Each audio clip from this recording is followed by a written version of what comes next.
Okay. All right, good evening, everyone. I want to call this meeting to order, the El Dorado Hills Community Council meeting. This is our September monthly meeting. And with that, we have instructions on how to contact us through the Zoom system. If you're on a dial-in, Cindy, I don't know if you want to read through some of that, or you would like me to read through it, whichever's easiest. If you can't get through by Zoom, you can call 530-621-7603. The meeting ID is 989-9848-2242. If you're joining the meeting by phone, you press *9 to indicate a desire to comment. We will call you by the last 3 digits of your phone number when it's your turn to speak. If you're joining by Zoom, you press the raise hand button, and please voluntarily state your name for the record. Very good. So we've got the protocols. Well, let's go ahead and move on to the leadership team roll call, and I'll just identify names. John Vania, did you get back on, John? Where's John? Hello there. Wait, Okay, so it sounds like John is not on. Wait, no, I thought I just saw him. Maybe. He's showing up as an attendee. Okay. And you can't Okay. into a panelist? No, let me try. I'm here. I'm here. Okay, all right, very good. All right, thank you, John. Richard Ross, are you there? I see you, Richard, so you're on board, right? I'm here. Chief Lilly. Yes, sir. Hello. Yeah, I see the firefighter symbol, and I see you in the corner over there, so thank you, Mike. Glenn Krakow, are you with us this evening? Yeah, Present. There, got it. Dr. Josh Elder, I think, is still on his military duties, so he's overseas, so he will not be able to attend tonight. Hopefully, we'll get him back home before too long. John Davey, I see that you're there. Yes, indeed. And Cindy is here. So with that, I would just ask everybody on the leadership team to, let's just go around in the same sequence. And for the participants who may not know the association with our leadership council roles, John Vania, can you tell us what you do? I'm the infrastructure lead. I'm also the District 1 Planning Commissioner. Thank you. Richard? I'm the representative relative to good governance and how government works. Thank you. Chief Lilly? Yes, Michael Lilienthal. I chair the Public Safety Group. Okay. Glenn? I am involved with community and economic development, so trying to balance a number of hats as we deal with COVID and some other projects to keep things moving in the county. Thank you. And Dr. Elder is our Healthy Communities representative when he's present. So again, we're hoping he'll be able to join us here before too many more months. John Davey, can you please explain your participation? John Davey, I'm the chair of the El Dorado Hills Area Planning Advisory Committee, and we provide resident input and feedback to the planning process, the planning department, planning commission, the applicants, and to the board of supervisors.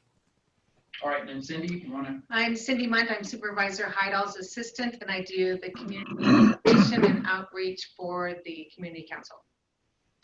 Very good. So the other thing we'd like to do is recognize any other volunteer commissioners or committee members that serve District 1. I know Tita participates a lot. We've got a long list of participants this evening, so I'm not sure if Tita's on or not.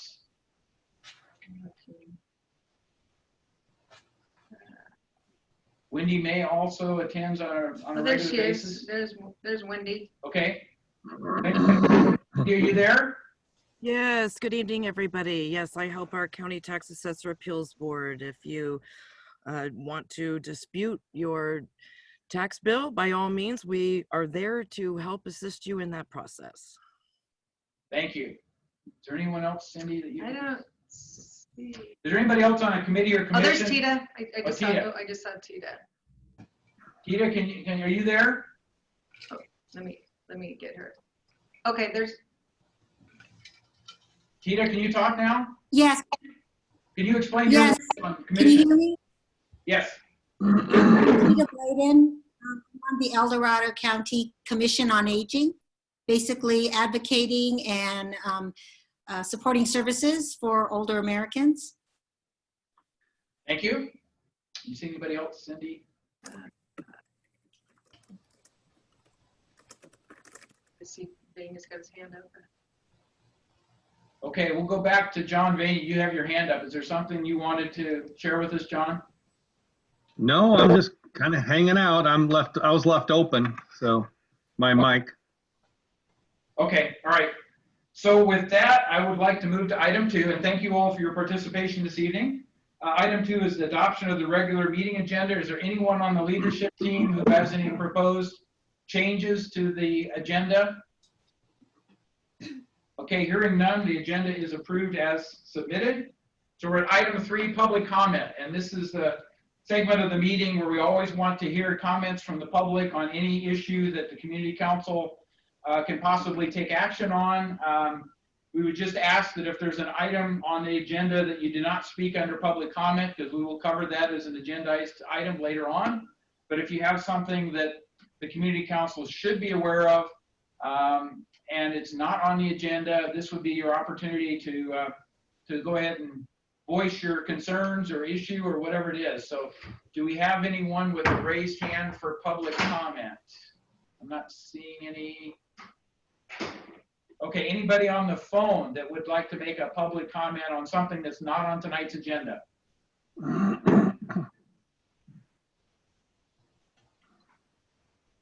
Okay, again, we're not seeing any. So we'll go ahead and move forward. We can always come back to that if somebody wasn't able to open up the line or something, and we can pick up kind of last calls later on in the meeting.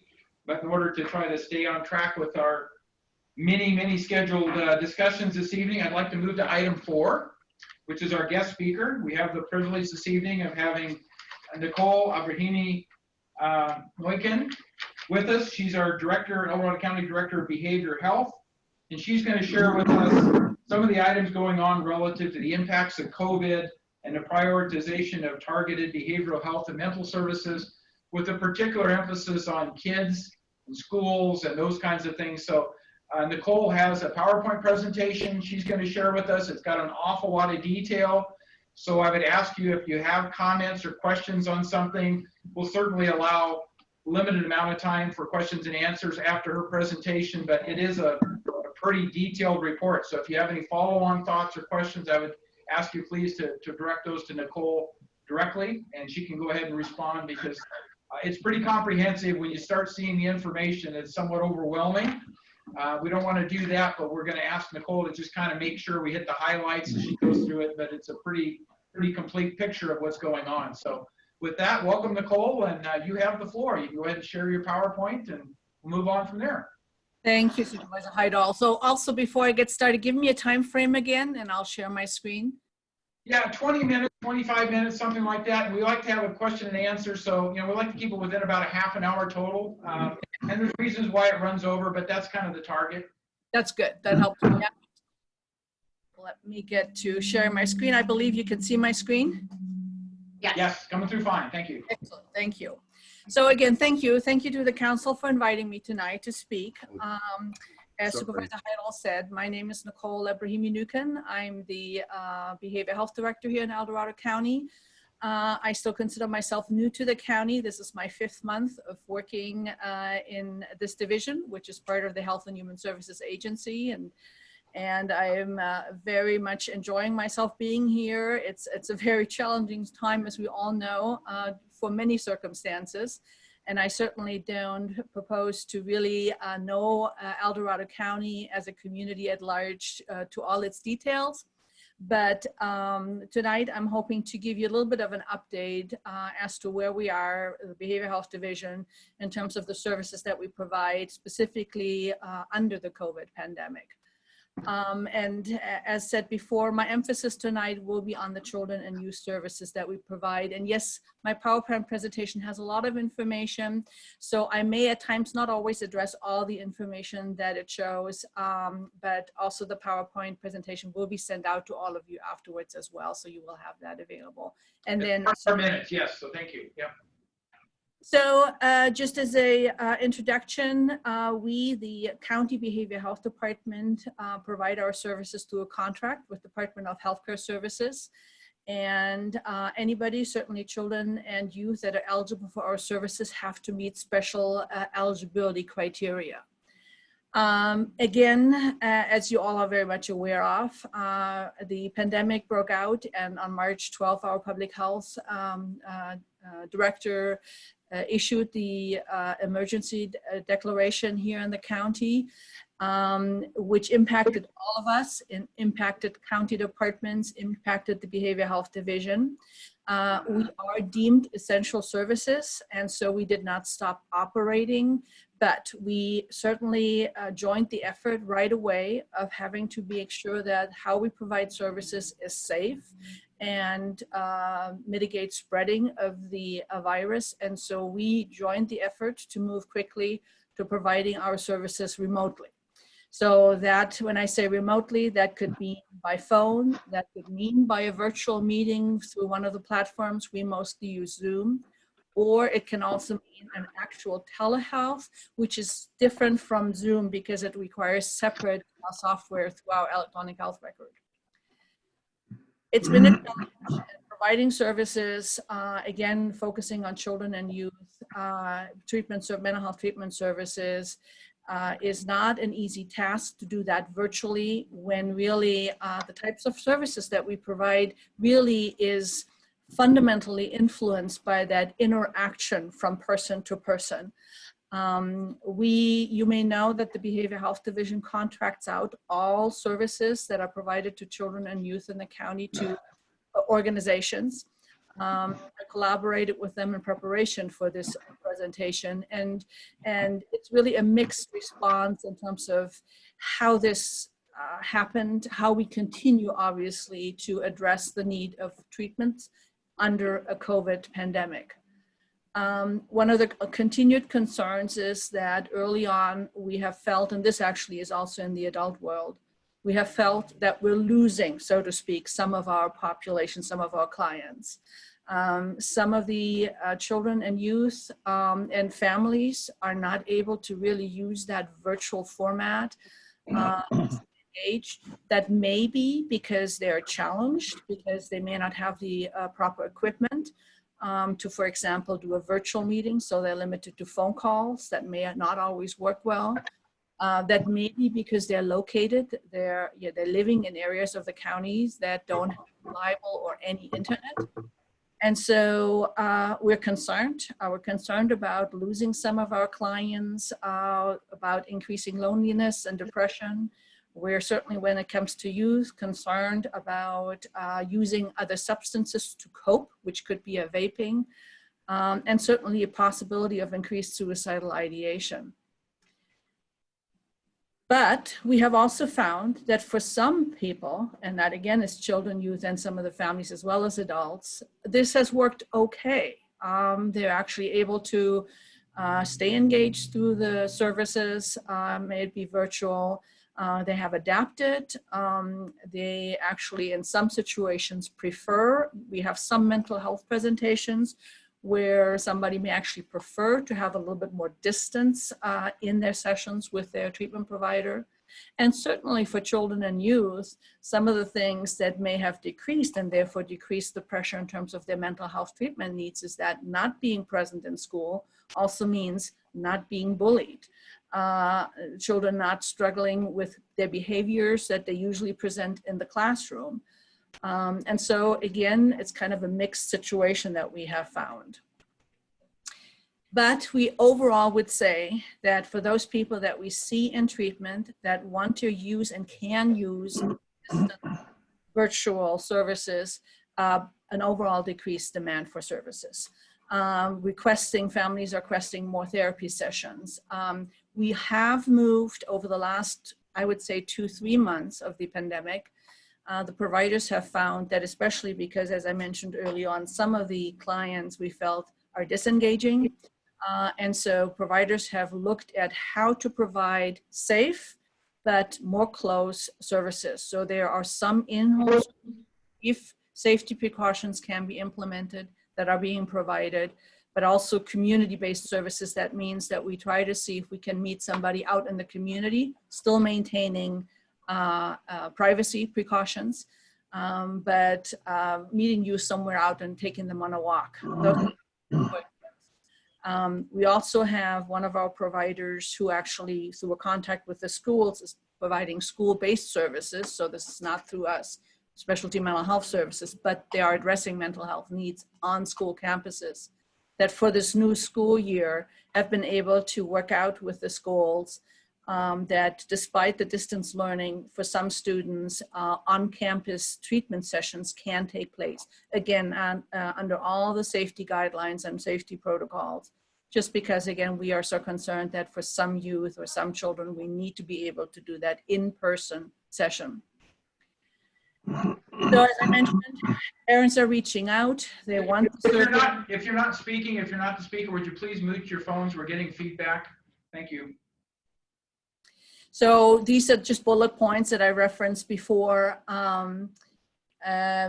Therapists are reaching out, they're finding ways to engage. So the other piece also that I want to mention is one of the challenges is that, you know, we all, the therapists or mental health workers in our training and how to provide services and treatment services and address the mental health needs of the population that we serve, we're never trained on providing this virtually.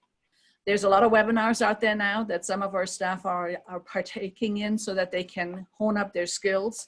So the challenge is not only on the client side, the challenge on some level certainly is also on the workforce side to adapt to this new environment, because it is different.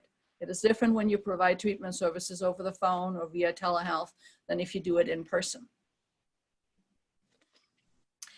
These are some numbers that I wanted to share with you to address the question. So have we seen increased numbers of requests for services? So one way that we measure our services and the data that we look at is the request for services data. So these are incoming calls from families that request services for their child or their youth. And so the top corner on the right side, that larger bar graph shows you for this last fiscal year, July 1, 2019 through June 30th, 2020, the total number per month of those requests for services that we received. And as you can see, the pandemic months, March, March, April, June, really don't reflect a significant increase in requests for services. I can tell you that this is not unique to El Dorado County. This is somewhat of a phenomenon that we in all counties in California find, that we have not seen yet that increased number, that we suspect the need is certainly out there, but it hasn't reached us yet. Interesting to see here is something that is not a usual kind of spike. What happens in the children's side, we always have a spike in September of any kind of fiscal year, because after school starts again during the summer months, things are kind of low.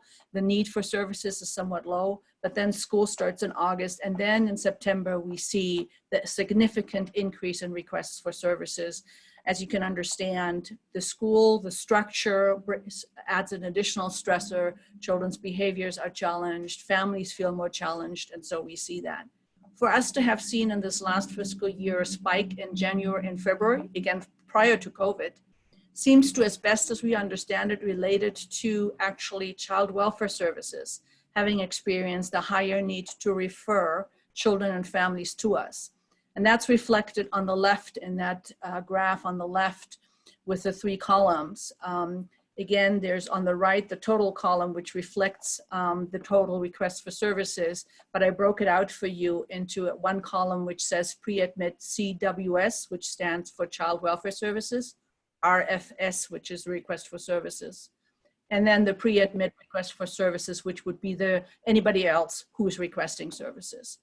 So with that, you can see that in January and February of this year, we had a significantly increase of families requesting services driven by somehow being involved with child welfare services.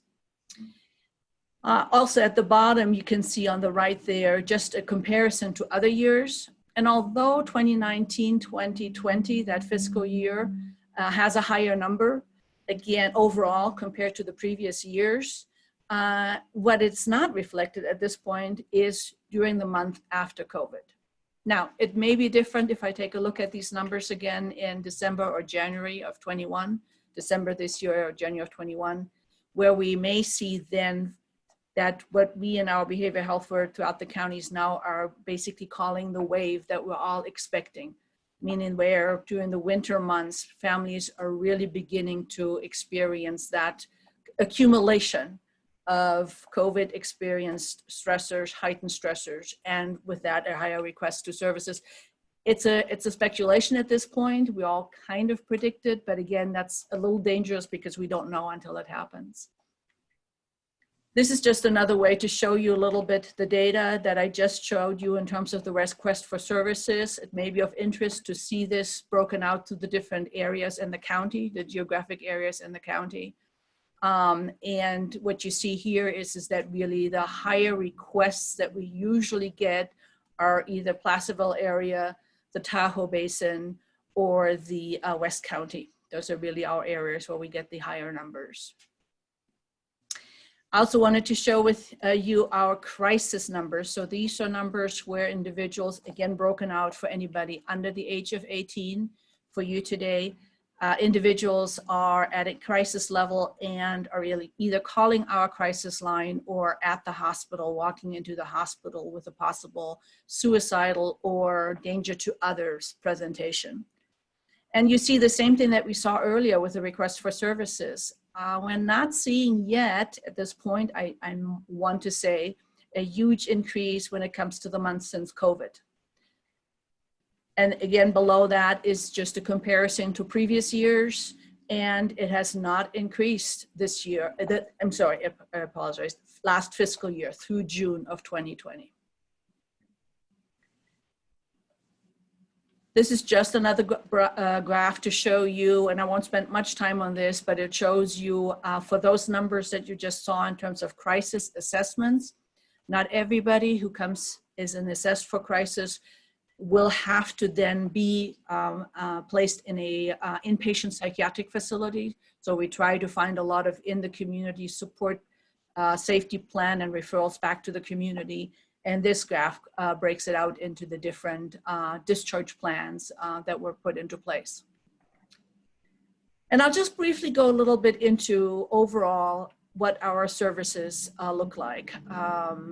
There's a lot of information that I'll kind of go really fast, but please, you know, when we get to the question section, don't hesitate to ask in more detail. But really what behavioral health services here from the county provide are prevention and early intervention services, and they do exactly what they say. They're really meant to provide the types of services that hopefully address a need early in terms of a child or a youth needing support for mental health stressors, but are not at the level where they need specialty mental health services, which is really what we focus on predominantly.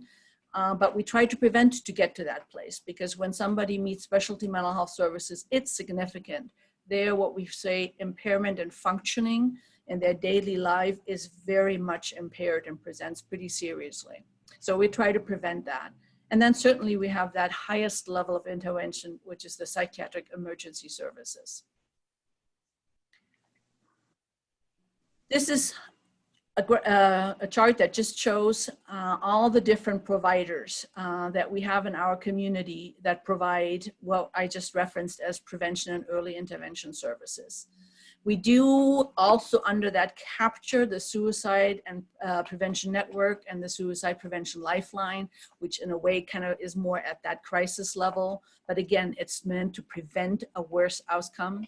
And then we have providers in all sorts of areas in the county and community, at the schools, at their offices, private offices that address needs for families, for children, to address those that are presenting with initial struggles, depression, anxiety, and that hopefully we can intervene and prevent with these services for a worse outcome for anybody to have to come to either our psychiatric emergency services, which is either through our hotline or it is at the hospital for an evaluation.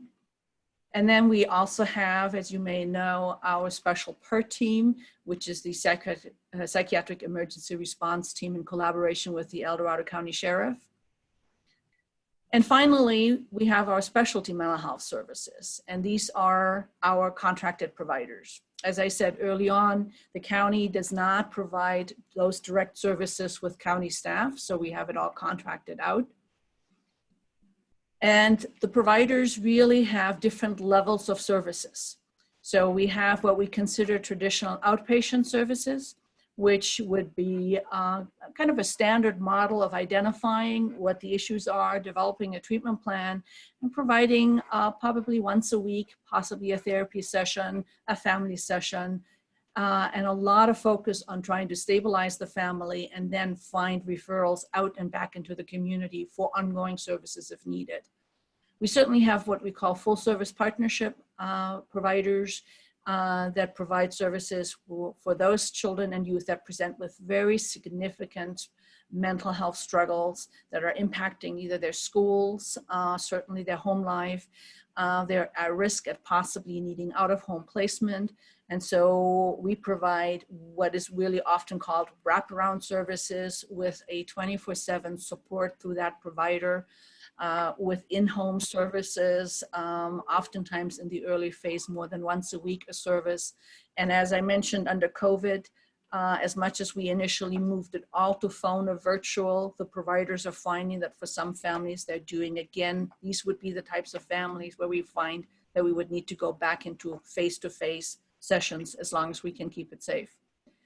Pathways to Well-Being is a term referred to children, started off initially for children that are involved in the foster care system, but it also now encompasses other families that need very intensive in-home based services. And then we do have some youth that may need actually out-of-home placement through a group home. We try to keep that as limited as possible because evidence research has shown that really, as long as we can keep kids and youth in the community, in their families, we have a better chance for a better outcome.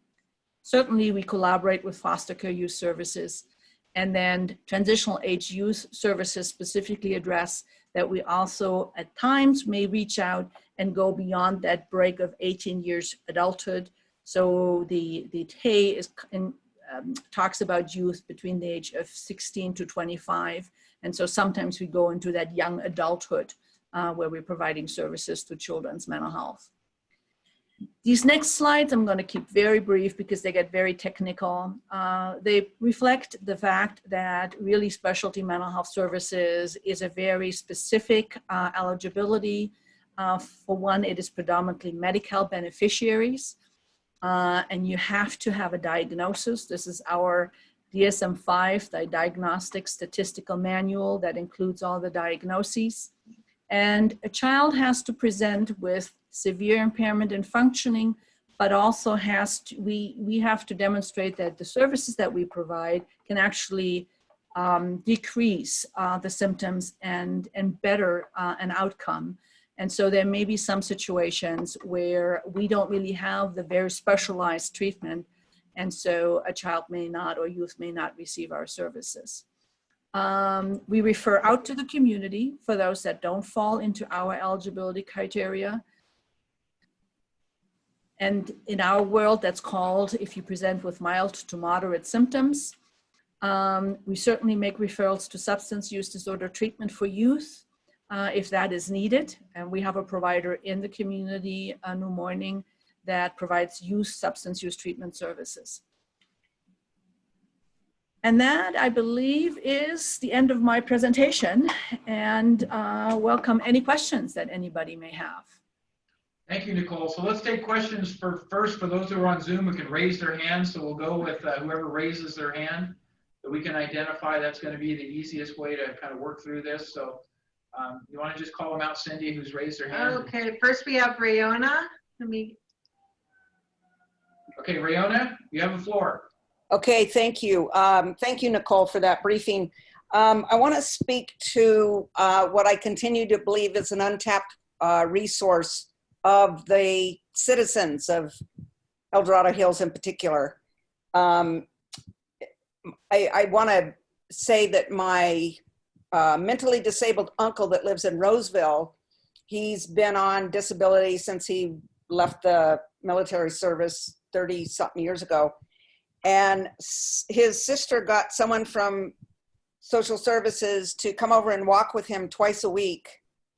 And he said to the person, no, he said to his sister, "I'm so glad Scott comes to walk with me. I feel less depressed than I have in the last 20 years. So just having someone walk with him and talk with him has produced a 20-year benefit of a guy that's been, you know, sheltered in place pretty much.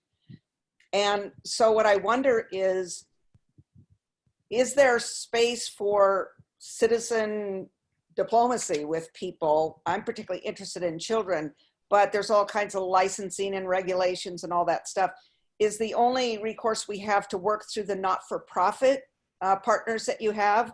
Or is there any way, I was thinking if we could get something out on the Nextdoor app to let people know that there's a need, and that something like walking with somebody, you know, would be the simplest thing to do. So I just continue to feel like we have more help than we have avenues to give the help. You know, I think that's a very unique and absolutely worthwhile thought or idea. Yes, when it comes to the specialty mental health services providers, the dilemma is that now it becomes to what we call protected health information, and who has access to sharing that. It gets into a individual, and so for the children, the youth, this is the parents feeling comfortable of sharing information, so letting somebody else know that, yes, I am receiving these services, these medical health services. So, but that doesn't say that that's not an option, because, but it is kind of the way that would work is that, yes, you would need to reach out to any of our providers, contracted organizations, kind of say, you know, I'm willing to help whichever way it is. It would be sort of I'm thinking of a volunteer, you know, unpaid status, additional person. Theoretically, that's possible. Everybody has to then get vetted. It gets a little bit complicated, but it isn't not possible for somebody to join into that effort if the provider said, this would be great for us to have. On the other hand, what I would like to basically say for a community like El Dorado Hills is to just really look at what structures do you have in place locally to, like you almost said, like to announce that. Because this could be a neighbor-to-neighbor helpline kind of model where, because oftentimes the individual, like you were expressing, your uncle, probably isn't somebody that's in our system, mental health anyway, right?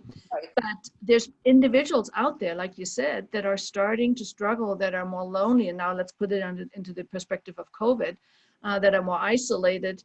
But, you know, these one-on-one walks with a little bit of distance and a face covering, you know, we can do that in the community, and it might help to bring a little, you know, fun to somebody and break them out of their isolation. So I think that is certainly something that is worth looking into. So based on that, a citizen could post something on Nextdoor like, you know, in this time of isolation and difficulty and stuff, some people just need a walking partner. I'm collecting a list of people that want to be walking partners, and just take initiative and make it happen. So I would certainly, now we get into this whole thing because of COVID, and I'm not our public health officer, so I want to be respectful of that. But a one-on-one with making sure that you keep yourself, I wouldn't make this into a group. So that's just a little caution there in terms of you advertising that. Okay. Well, you know, I meant, give me a list of people. Like, I found a family that needed food, and I put it out on Nextdoor, and my entire garage was filled with food for that family. I mean, we want to give, people want to give. We just need to know where can we offer like one-on-one walks with people. And if that's through Nextdoor, then great. And otherwise, that's really it. Thank you. Yeah. Yeah, Rihanna, and I think that's the right avenue is going through Nextdoor or something, right? Because then you get buy-in from the other person, the receiver. Yeah.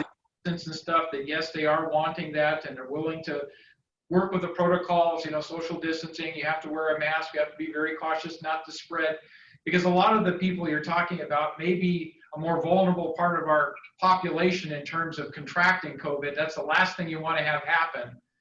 So yeah, I think done on a personal basis, it makes a lot of sense, but there'd have to obviously be some kind of, not a written agreement, but some kind of an acceptance, something on like a next door response. So at least there's something that said, yes, this wasn't forced on anybody, because you can end up with all kinds of situations if you're not careful. And that's what I think Nicole was trying to say. We need to be cautious how we do that, but the love and the expression of trying to help people, absolutely the right thing to do when we can and however we can. So.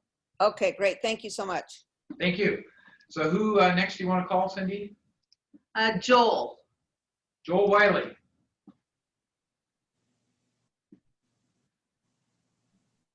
Unmute yourself. Just a moment. Joel? Wiley in El Dorado Hills. Oh, there he is. Okay. Yes. Okay, we can hear you now, Joel. Nicole, you mentioned that much of your population comes from South Lake Tahoe, Placerville, and the West County. How do you define the West County area? So that is the El Dorado Hills, and is it over into Diamond Springs is Placerville. The El Dorado Hills, Cameron Park, and maybe Shingle Springs is a western. Yeah.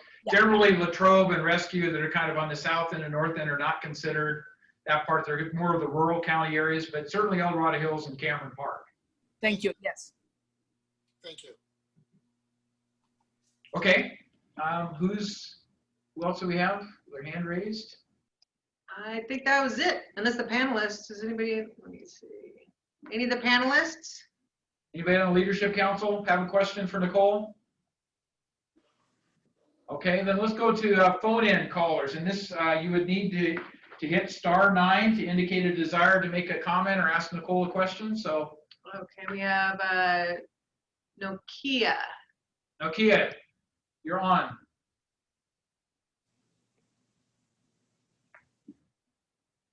Unmute, Nokia. Okay, there you go. We still can't hear you, Nokia. Oh. Are you there? Here's something. I believe Nokia is the phone name. Right, so whoever's on the Nokia phone. Hello? There she, okay. Yeah, there we you go. are. Okay, you're on, thank you. Hi, thank you. Yeah, my name is Pam, and I do have a question, and this might not be really a question that might be I might not be asking the right people, but I'm wondering if you know if the schools or the county is planning on using any kind of assessment tool, like a questionnaire, to send to the families that have students in the El Dorado County District to check on just the general mental health of the students, of their, their kids, to see how they're doing, how they feel that their kids are doing with the online school. It just might be a good tool to use, as far as trying to determine if this is something that is a good thing for the families, for the students to do just the online learning, as opposed to, what are the students' overall general mental health? Are they, a little depressed? Are they angry? That kind of thing, to kind of get an idea of how the students are doing with this. So I can't speak to the schools. I don't know if they're thinking about that possibly at some point. I can tell you that the county is not thinking of what sounds to me kind of, almost like a widespread to all families who have school-age children survey, right? Like many of us now are very familiar with SurveyMonkey, and that's somewhat easily done. So the county is not planning on doing that. The County Behavioral Health Department, which I represent, is At this point, not necessarily having we're thinking of having an organized survey like that done. As I said in my presentation, when it comes to, and that again is limited to the families that we serve. When it comes to the families that we serve, we rely really on our providers, and we have monthly provider meetings, so we check in with them ongoingly, and to find out, where do you think the pulse is? And we are very much aware in many respects that that's a limited population. That's the population right now that we serve. And there's many more families out there we don't serve. So really from my perspective, what I'd like to just say at a meeting like this, a community meeting like this, please remember that this is how families find at least our services. And sometimes when families call our services, which is the access line to say, I need support, we walk them through because, as I said earlier, not everybody meets our eligibility criteria, but we know of what other resources there are in the community. If somebody needs support, doesn't meet our criteria. So we make sure that families understand where they can go. But for the community at large, please to always remember, if you see somebody, if you know of a family that's struggling, if you know of a kid that's struggling and you can talk to the family, the parents, please make sure to encourage them to reach out to get help. And if it's just reaching out to get a phone call to understand what services are out there, it always takes that community at large to make sure that hopefully all the families that need that kind of support can find that support. I'd just like to add the emphasis that the county operates a 211 system, that if you need referrals, if you need support, if you know somebody who's troubled, if they're depressed, and you're looking for how do I get help for this person, dial 211. You'll get an operator who will then try to assess what the situation is and then give you referral numbers or get you in contact with people who hopefully can provide assistance in that regard. So the county implemented this almost a year ago, but from my perspective, it was a huge step forward to have one central area people could try to seek assistance as opposed to the handoffs you get with a phone call. I don't deal with that. You need to call this number. Dialing the one number will allow you to get to the right reference and the right referrals and hopefully get in contact with people who can help. So. Okay, well, thank you for your input. I was just wondering if there was just some kind of plan to try to get a grasp on how the students are really doing mentally with just the online, in our county with the online learning. I would refer you to Dr. Ed Malansala. He leads the superintendent of the El Dorado County Office of Education. So if any discussions are going on along that particular line of thought, he would probably be aware of them and could certainly share that with others. So we can provide you his contact information separately if you'd like that. But he has been a speaker at our meetings in the past. In fact, he was our last speaker when we talked about reopening of schools and what impact that was having and stuff. We can certainly put you in touch with him, and that would be the best channel, I think, to raise that question. Sure, yeah, I would be interested in that. I could probably find it myself, but. Okay, so do we have Pam's identification number, Cindy, to get back to her somehow? Oh. No, you can email our office. The email's on the agenda if you have that. Yeah, just email the agenda, identified email, and we can certainly provide you Dr. Monasala's contact information. So thank you, Pam. Okay, thank you. Do we have anybody else with their hand, well, not hand raised, but that wants to, on the phone that would like to speak? Somebody's dialed star 9. I don't see any. That was right there. I don't see any new ones. All right, very good. Nicole, again, I appreciate it. I think it was a very, very good conversation, and it helps people understand what services the county does provide. But again, you hit on the eligibility. I mean, there are certain things prescriptive to the state and federal government requirements. We have to limit the direct service we can provide, but providing referrals to other agencies who can help. I mean, that's the chain of discussion, the chain of handoffs that hopefully will get people in the right hands to reach assistance. So thank you very much again. We really appreciate your time and the conversation. And if we get any emails with further questions on the presentation package or something, be sure to forward that to you. So. Thank you very much. I appreciate having the opportunity. All right. Thank you, Nicole. Thank you. Bye, everybody. So with that, we're going to move to item 5. This is Supervisor Communications. We have 4 items, but I wanted to start with the Calathea Park and Heaven updates. These are progress reports as a way of identifying, because there has been a lot of things that have been started, things that are in discussion to be implemented. And so with that, I'd like to let Sita kind of lead that discussion, since she's been kind of the community organizer up there on both of those. And she can share with us the latest she knows, and then I can add anything I may have learned that is outside of that. But Sita, do you want to go ahead and take the floor? Sounds good. Can you hear me? Yes, you're coming through loud and clear. Thanks. All right, thank you. Thank you for having me. My name's Sita Burgess. Hello, panel and community members. So just a quick update. I don't want to take too much of your time. We're very grateful to have this forum to increase public safety. So as everyone knows, August was a difficult month. You know, we had the large fire. My neighbor had a bullet to go through her living room. We've had some kick door burglary attempts and a lot of rowdy behaviors and things with connecting the land known as Heaven and Calathea Park, and then other surrounding areas. There's been some wonderful community involvement, and thank you, stakeholders, for your help. So progress updates for right now.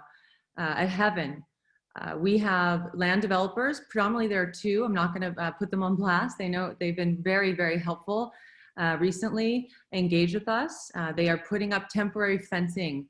I wouldn't say temporary. It's called cyclone, or construction fencing out there at Heaven to help to protect the land for now and to calm some of the behaviors. So both landowners are going to be doing that.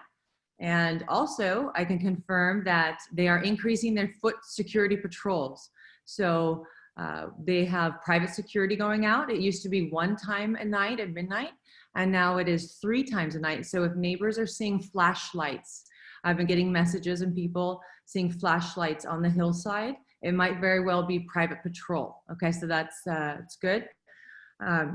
The Sheriff's Department's been very helpful with zero tolerance policy out there to help keep us safe.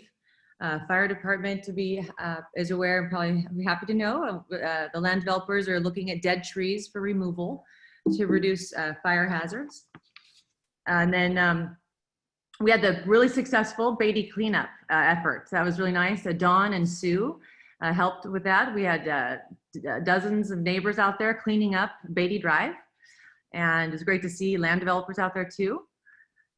We have Fire Department giving us some red curbs to allow for proper egress for fire trucks. Our HOA of Promontory has voted for the elimination of universal gate codes. So I presented there and we had a great success.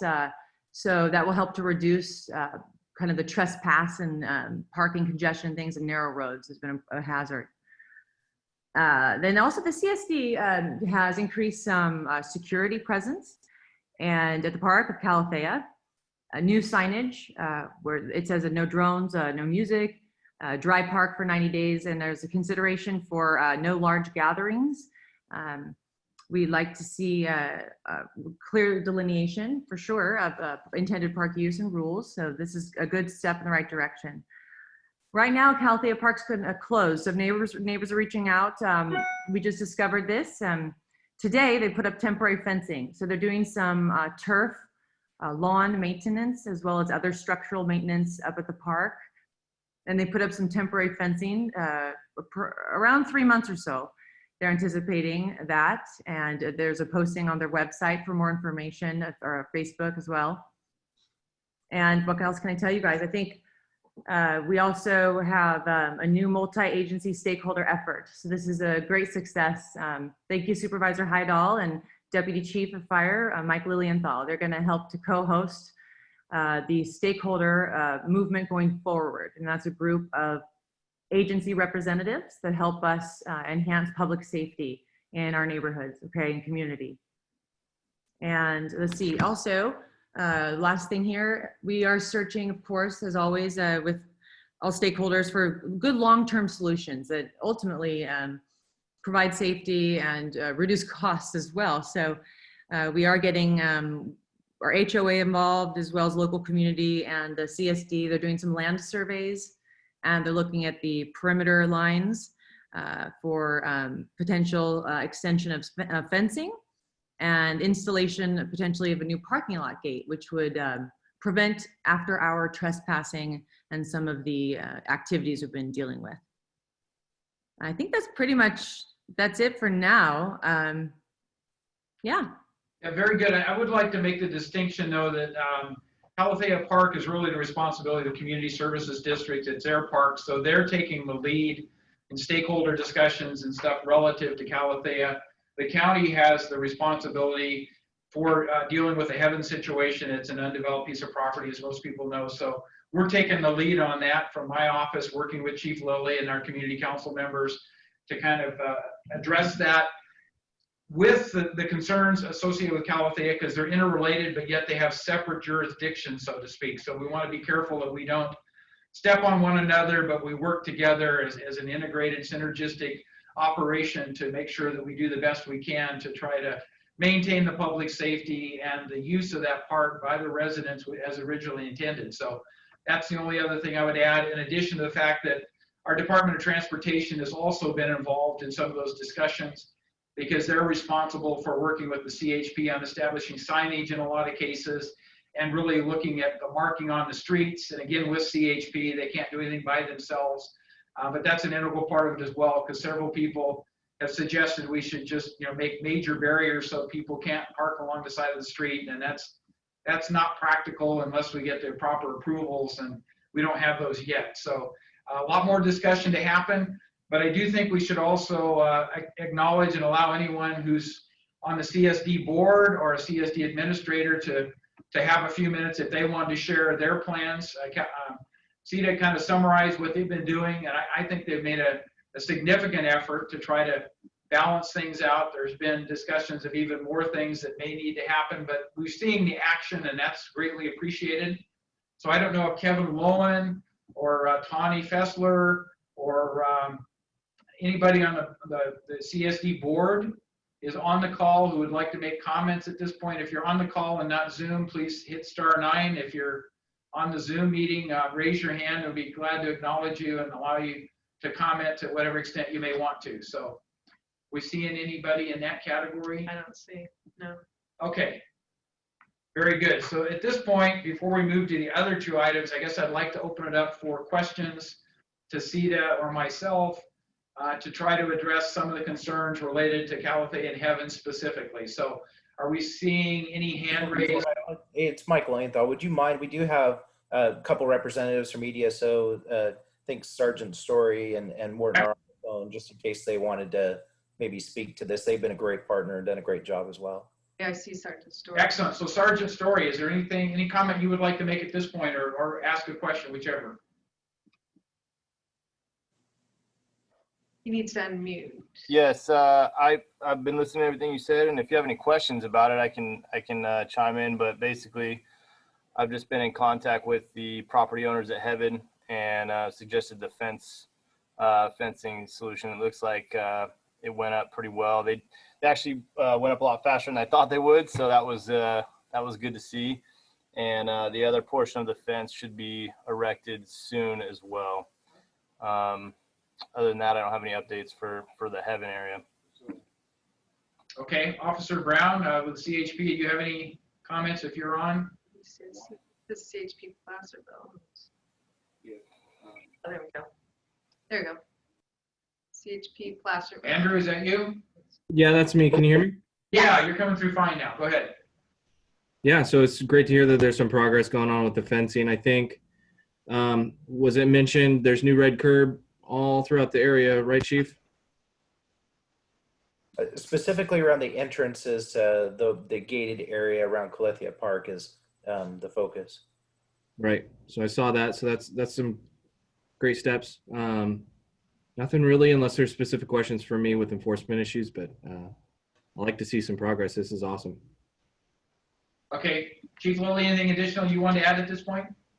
No, I would compliment everything. I mean, Supervisor Hyde, all your leadership and your commitment to this project has been, really great. And seeing the community come together, and CETA and Micro Polo and all our partners in just every area. It's really kind of a cool thing that's happened with a lot of energy, and I know that's required leadership from citizens and leadership from you, Supervisor, and so just a great job by everybody, truly. Very good, thank you, Chief. And so do we have a hand raised? Do we have Gavin Washburn? Okay, Gavin? Okay. Unmute, Gavin. There you go. Yes, can you hear me okay? Yeah, you're coming through fine. Thank you. Okay, my name's Gavin Washburn. Thank you for letting me talk to you this evening. I have a lot in common with Sita and her group on the New York Creek Nature Path. I have been a longtime steward of that path and a spokesperson for the Friends of New York Creek. We have over 100 letters to CSD on file asking them time and again to uphold and protect the pedestrian-only status of that path. And they've constantly refused to, and they have consistently refused to use the intended or honor the intended use of this property, as they have with Casilla Park, Calathea. Recently, an ordinance has been rediscovered, 11-1987-4, which was a condensing of the CSD community policy. And that condensing will also affect the park up there that Sita is talking about. And we hope to get that back in place where it belongs. The part of the path I'm talking about is clearly marked as a nature path. It is not a bike path. Matter of fact, half of the path is single file. There's no room for bikes. So we've had as many as 32 in a pack of bike riders riding toward us. And what are you going to do? You're going to step off the path. It's going to be the pedestrian that steps into the poison oak. It's not going to be the bike riders. They're not going to stop. And let me qualify that. I should say vandals on bikes. It's improper to say bike riders because many of us, Friends of New York Creek, and I suspect many of Sita's group, ride bikes, but we obey the law. The vandals on bikes have no respect for the law, have no respect for seniors, no respect for Mother Nature. They build jumps on the path. They cut new paths wherever they want. They just are completely out of hand. And the biggest thing is that CSD Board of Directors will respond if you ask them about it, that after a lot of public input, we have made a decision to make it a multi-use path. What they don't say is that every single time there was public input, it was always overwhelmingly pedestrian only. Please uphold and protect.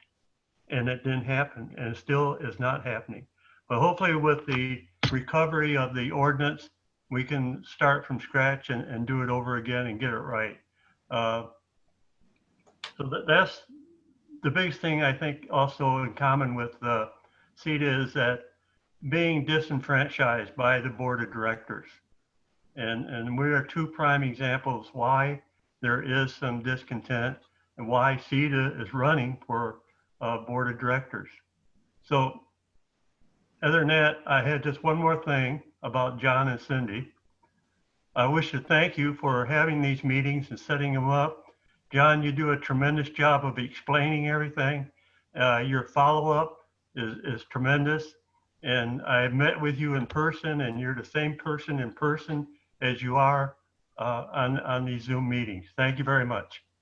Thank you, Gavin. Appreciate the inputs. I don't want to do CSD bashing, though. I mean, they have their things they need to deal with, but I do appreciate the ordinance reflection and what's going on there because, yeah, I think you know, that will play a larger role in a number of different things, including other parks, as we go forward. If the board decides to reinstate that resolution, which I don't think has ever been officially taken off the record, but maybe it has. But that's a separate discussion, so I don't want to get into that. But thank you for your time. One more thing, John.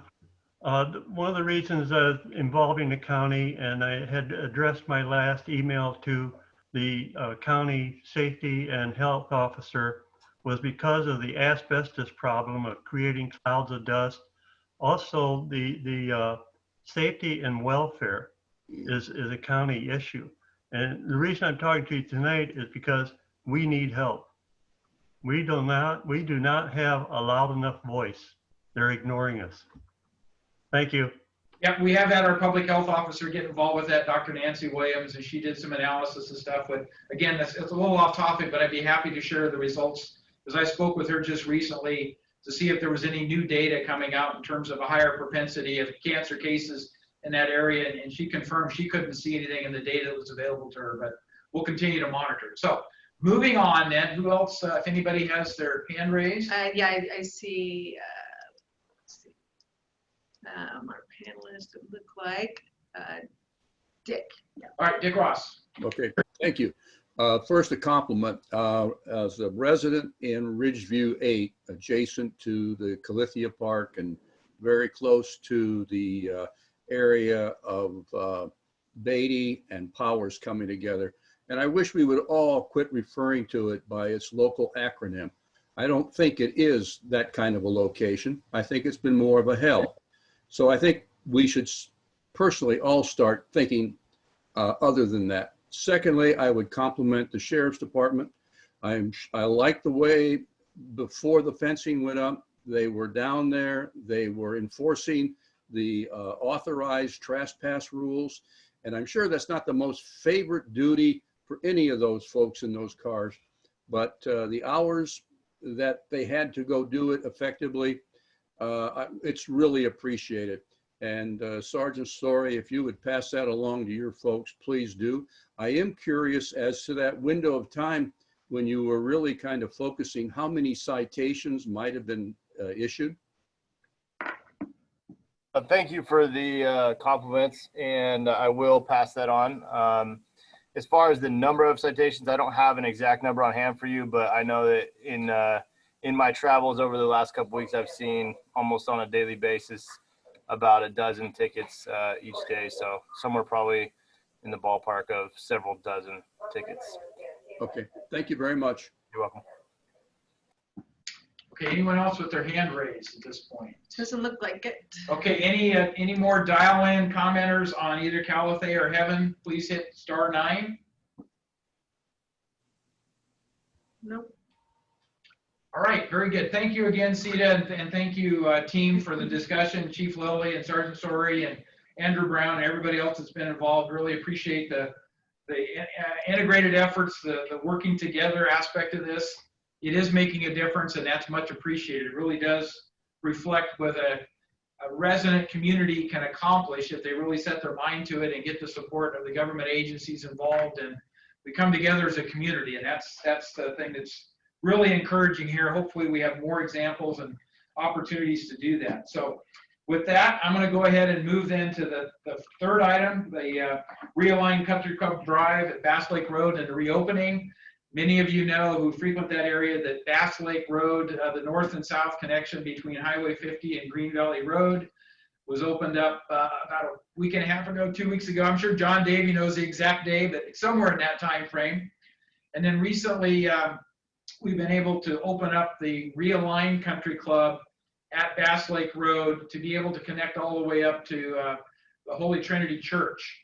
So it allows churchgoers, and they have a school program up there to get up and back and forth without having to go around a huge detour. So that's an incremental opening, and then there are plans to open up the rest of it. I wasn't able to get a definitive time frame yet from our Director of Transportation, but I think he's talking somewhere October before all that's completed. It isn't going to happen by the end of this month, which was the hope. So I think it's probably mid-October at best. We'll see how that plays out. But John Davey, do you have anything else in that you may have heard that I haven't? No, I had an email from DOT staff last week, and that's pretty concise. The current Detours Country Club Road is closed. The old Country Club is closed at Tierra de Dios all the way to the old Bass Lake Road intersection next to Highway 50. If you're in the Bar J neighborhoods over there, any place by the Cameron Park Library, you can't use Country Club Drive to access Bass Lake Road.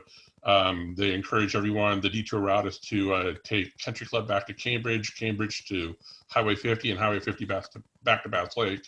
if you're going to Holy Trinity and you're over there in Cameron Park, it's the same route. You got to get on the highway at Cambridge, come back to Bass Lake Road, and then the New Country Club road segment that goes up to Holy Trinity. That's really the only access is to Holy Trinity, and you really can't go past that. I haven't seen if Morrison is still open. I know that they're going to do some more work over there, but I believe that detour is in place till September 28th is what our discussion was last week. Okay, thank you. So any questions relative to the reopening, current reopening or the plans for reopening on Bass Lake? So do we have any hands raised? Seeing none. Anybody who would like to comment on that or ask a question, please hit *9 if you're on the phone. Okay, very good. So that's kind of an update. Thank you very much for that. So we'll move on to item 4, and this is one that we've received an awful lot of email on, and we're trying to respond to as best we can. As many of you know, Placer County and the Board of Supervisors took action to rescind their local COVID emergency order, which lifted it for the county perspective, but the state order still is in place. And so we've had a lot of expressed interest in El Dorado County following suit with that. I personally believe that we will have a very healthy discussion on that on the 22nd of this month when the board has their next meeting, because I'm sure some of the considerations of where we are relative to where Placer County is and some of the things that we might be affected at will come through that discussion with our public health officer, Nancy Williams. Will be making the presentation. Hopefully, I think she's going to be available, and we'll have questions and answers to determine if the board is going to take any action. So it's a to be determined event, but I fully appreciate and understand the desire to get back to whatever sense of normalcy we can.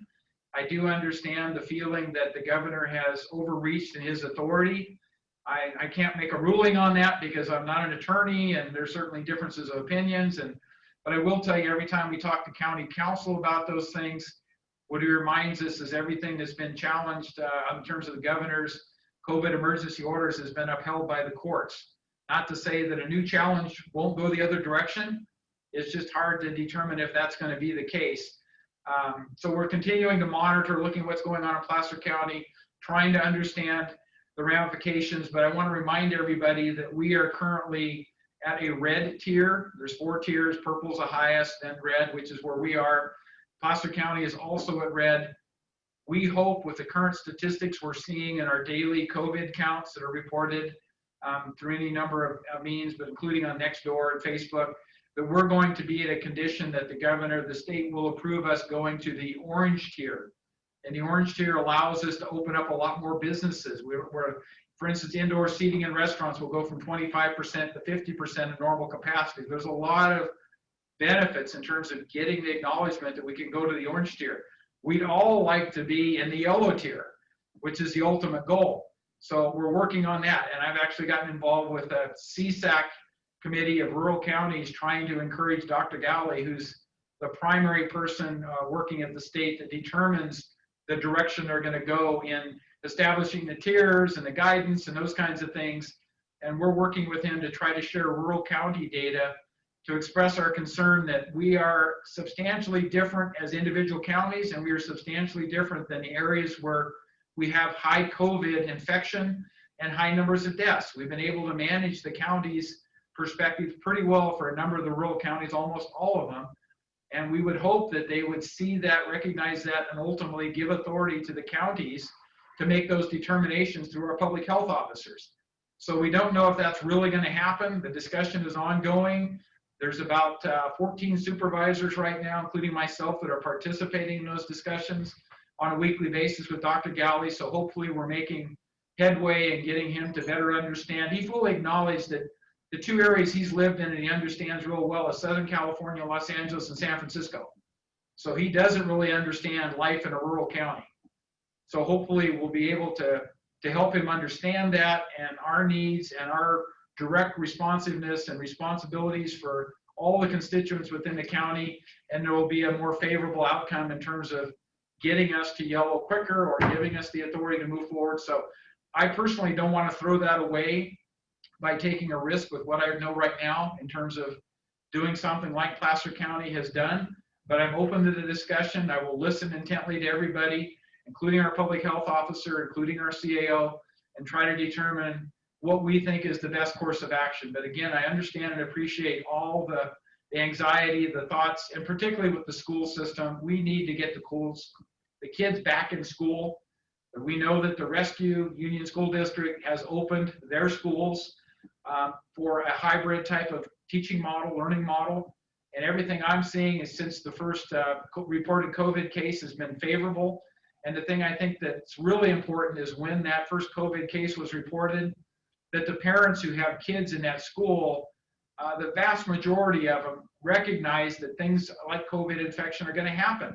But they felt that the protocols, the standards, what the teachers were doing, what the administration was doing, was low risk for their kids to get back to school. So hopefully that's the example that the other school districts in El Dorado Hills, the Buckeye Union School District and the El Dorado Union High School District, will ultimately get to the point that they're comfortable with going back with some form of hybrid model or something that gets more kids back on the campus and doing things directly with teachers and their coaches and other things, as opposed to all distance learning. We all recognize that's not good for a majority of the students. Some of them do really well with it, but a lot of them don't. They really need that interaction with people, with their teachers, with their coaches.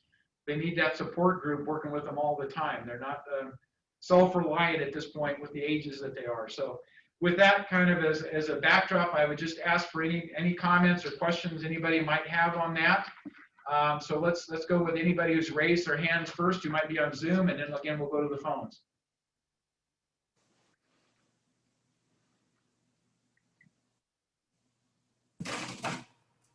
You seeing any hands, Cindy? No.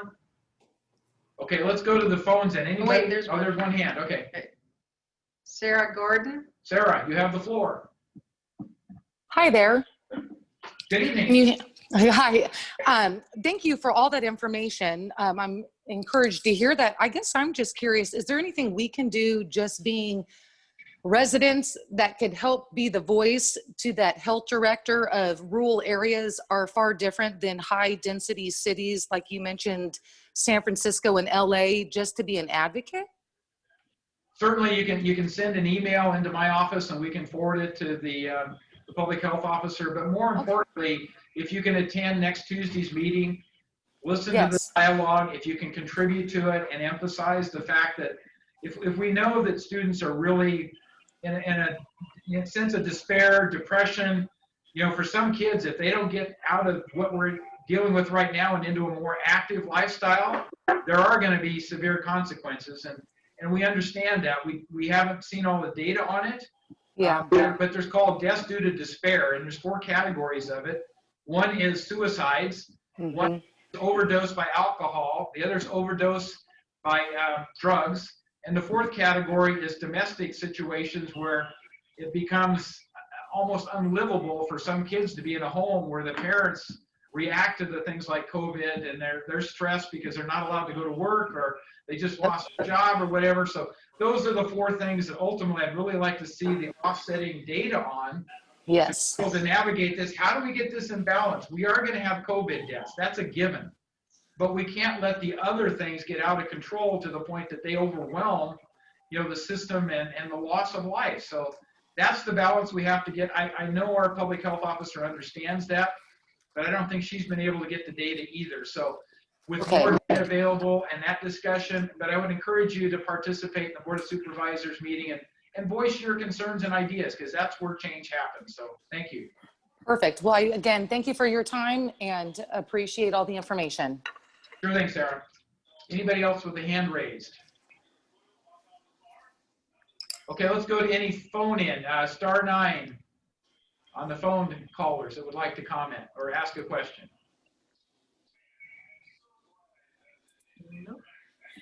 Okay, again, we're not seeing any. We could, again, at the end of the meeting, if you want to go back to this, if for some reason you couldn't get the phone to work properly, I'd be open to taking things on towards the end of the meeting. But with that then, having covered everything under item 5, I'd like to move to item 6, which is our normal leadership team progress reports.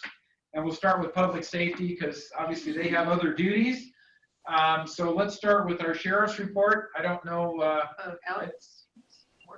Yeah, is There he is. Detective Morton on? There he is. Okay, and I think Sergeant Sori is still on, so between the two of you, you may want to comment on this, but we always go to Detective Morton for the first part of the update at least. So, Alex. Hi, can you hear me? Yes, you're coming in fine. Perfect. For those that don't know me, I'm Alex Morton. I'm a detective with the Sheriff's Office. I'm currently assigned to El Dorado Hills property crime. So I get all of the thefts, burglaries, and vandalisms in El Dorado Hills. So I do have some numbers I do want to go over with for the past 2 weeks. So last week, 9/10 to 9/14, we had a total of four crime cases taken, property crimes, including vandalism, burglary to a vehicle, and a political sign stolen from a yard. The week prior to that, 9/3 to 9/9, we had a mail theft, again, a total of four cases, a mail theft from a porch, and then 3 cases of vandalism, one being at a school. And I do want to just say that also those cases for each of those weeks, those 4 crime cases, those are just property crimes. So that doesn't include many of the other cases that we deal with as far as, you know, domestic violence or 5150 calls and such. So that just covers property crimes.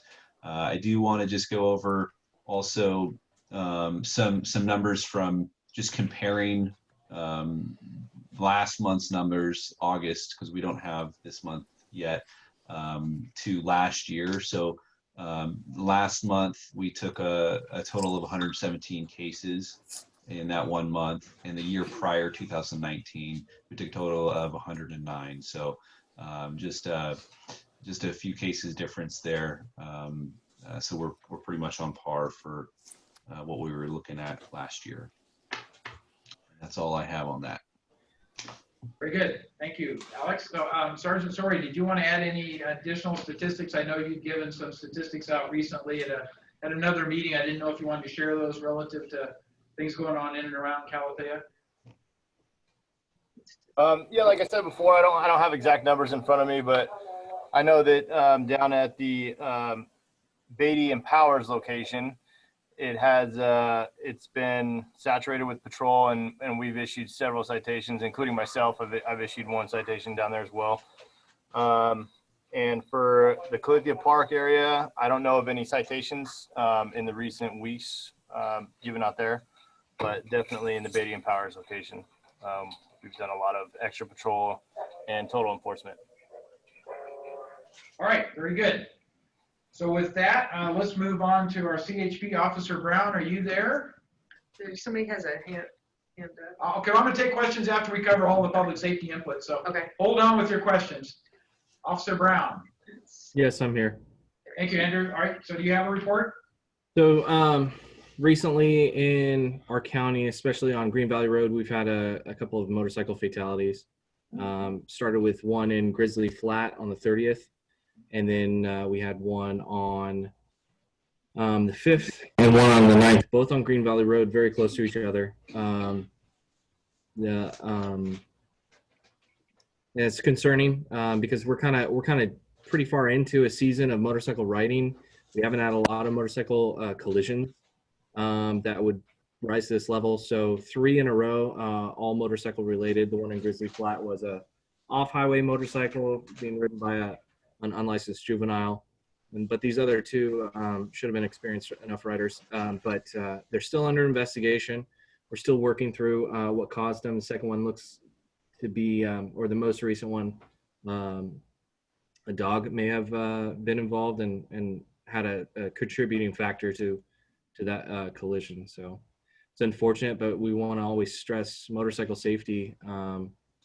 It's pretty key. Watch your speed, make sure you're licensed and you've gone through all the programs that you need to go through to get that license, and wear all the gear all the time. And hopefully when those hazards, unforeseen hazards suddenly do come up, you can end the day well instead of in a body bag. So Here's some other concerns. I don't know, Supervisor Heidel, if you wanted me to address it now for Wilson and Montridge. Yeah, and then also, yeah, yes, please. The accident that occurred up there with the brand new vehicle or whatever, so yes. Yeah, that collision, I'm going to pull up my notes here.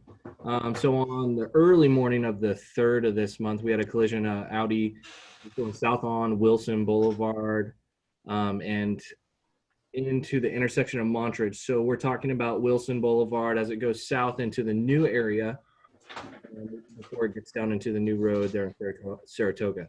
So it ended up going off the road and colliding into one of a brick wall, kind of holds a marquee sign for, or not a marquee, but a signage for the housing development there. Broke through that. So our officers responded. It ended up being a hit and run. The parties or driver fled the scene. And we're still investigating that. We're still trying to put a person behind the wheel of that vehicle at the time of the collision. That's the one. But it was left there on the scene. And so over an abundance of caution based on the current tenor of the state of California and the Western states with circuit court rulings, were maybe not proportionally hesitant, the officers at the scene. And so that vehicle was towed out once we found out here in our office that it was still there. We got out there and we towed it right away. So we're sorry about that it was there for that long. Shouldn't have happened, but you know, you call us, we're highly responsive and we can get that thing taken out of there. It's just a little bit of, our officers were very cautious. And I mean, wouldn't we want peace officers that are cautious and when there's not life and death on the line, just to make sure that we're doing things the right way. But once we got word and we had a supervisor out there, it was towed right away. I guess there is concerns from the community about the safety of that intersection. Supervisor Heidel can probably expect my response when it comes to engineering, roadway design. The Highway Patrol doesn't really step into that realm. Right. We do the enforcement side of it, of the design and the roadway that exists. And we do collect those statistics for the for Department of Transportation to gather and rely on and then make decisions appropriate for the taxpayers to spend money on roadway improvements. So that collision will be entered into their system. It's going to go into the data, and so how they see fit to improve that portion or sign it. I do not want to speak for the county roads whatsoever. They have to make their own decisions.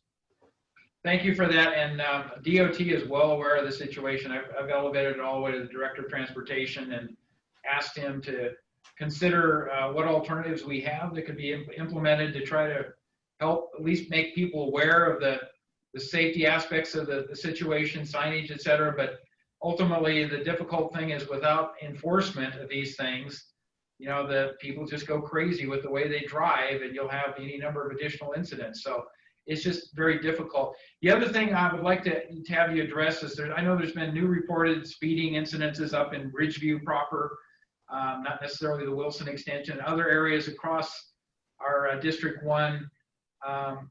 And we've engaged DOT to look at, are there things we could do, you know, the visual impacts and all that kind of stuff. And I know the CHP works very closely with our DOT to try to determine what's reasonable and what isn't, to make sure that public safety is maintained, people aren't distracted by something that could cause accidents instead of preventing accidents, all those kinds of things. But could you just comment, Andrew, on your role in working with DOT and reviewing, you know, the possible solutions that may be brought to bear in any given speeding type situation in particular? Yeah, absolutely. So we have our own traffic complaint system here that we maintain within our office for people who have like a chronic complaint for illegal behavior. We can enter that into our system. We've been highly responsive lately in that. If it gets to our office, we've been getting out there. That's anecdotal, obviously, because I'm the manager of the system. I don't have raw numbers, but if we know of a problem, if you can call and see it's an issue, then we can get out there and we write tickets. That's what we do. If we do see an issue, we got a direct line to DOT. There's a sightline issue. There's shrubs overgrowing. There's a signage that shouldn't be there. DOT and or Supervisor, you're gonna have to help me. Who's the compliance for like signage and sightlines? It's gonna be Environmental management does a lot of the signage stuff, if that's what you're referring to, but. That's it. Environmental management. So us, Department of Transportation gets a lot of info shared between each other if there's sightline issues. So we have a great. I can't praise highly enough El Dorado County's Department of Transportation going deeper into the weeds with speed surveys and enforcement of basic speed laws, and that how responsive this county's Department of Transportation is second to none. I know from talking to I have yearly and semi-yearly meetings with radar coordinators around the state, and our headquarters asks us if our counties are doing these certain things, or are they updating their surveys, are they doing things the right way? And I'm literally probably the only hand in the room, and this is a statewide thing, raising my hand saying, yeah, my county does. So I'm very proud of El Dorado County and their upkeep and their of their speed surveys, their boots on the ground mentality of knowing what's going on. So I'm very proud of them. But if there is a specific complaint or there's something that's going on, call in and let us know, because like we said with the former issue, we are highly responsive. If we can know sooner, maybe you can call us directly. Probably that Wilson problem probably could have been resolved a little bit sooner than it was actually, but we are responsive and we want to know what's bothering y'all out there. Can you give everybody the number again, Andrew, so that they can reach you on the call in? Yeah, so for chronic issues, like I described, there's just these speeders around my house and all this kind of thing. You can call our area office Monday through Friday, 8 to 5. That's area code 530-748-2450.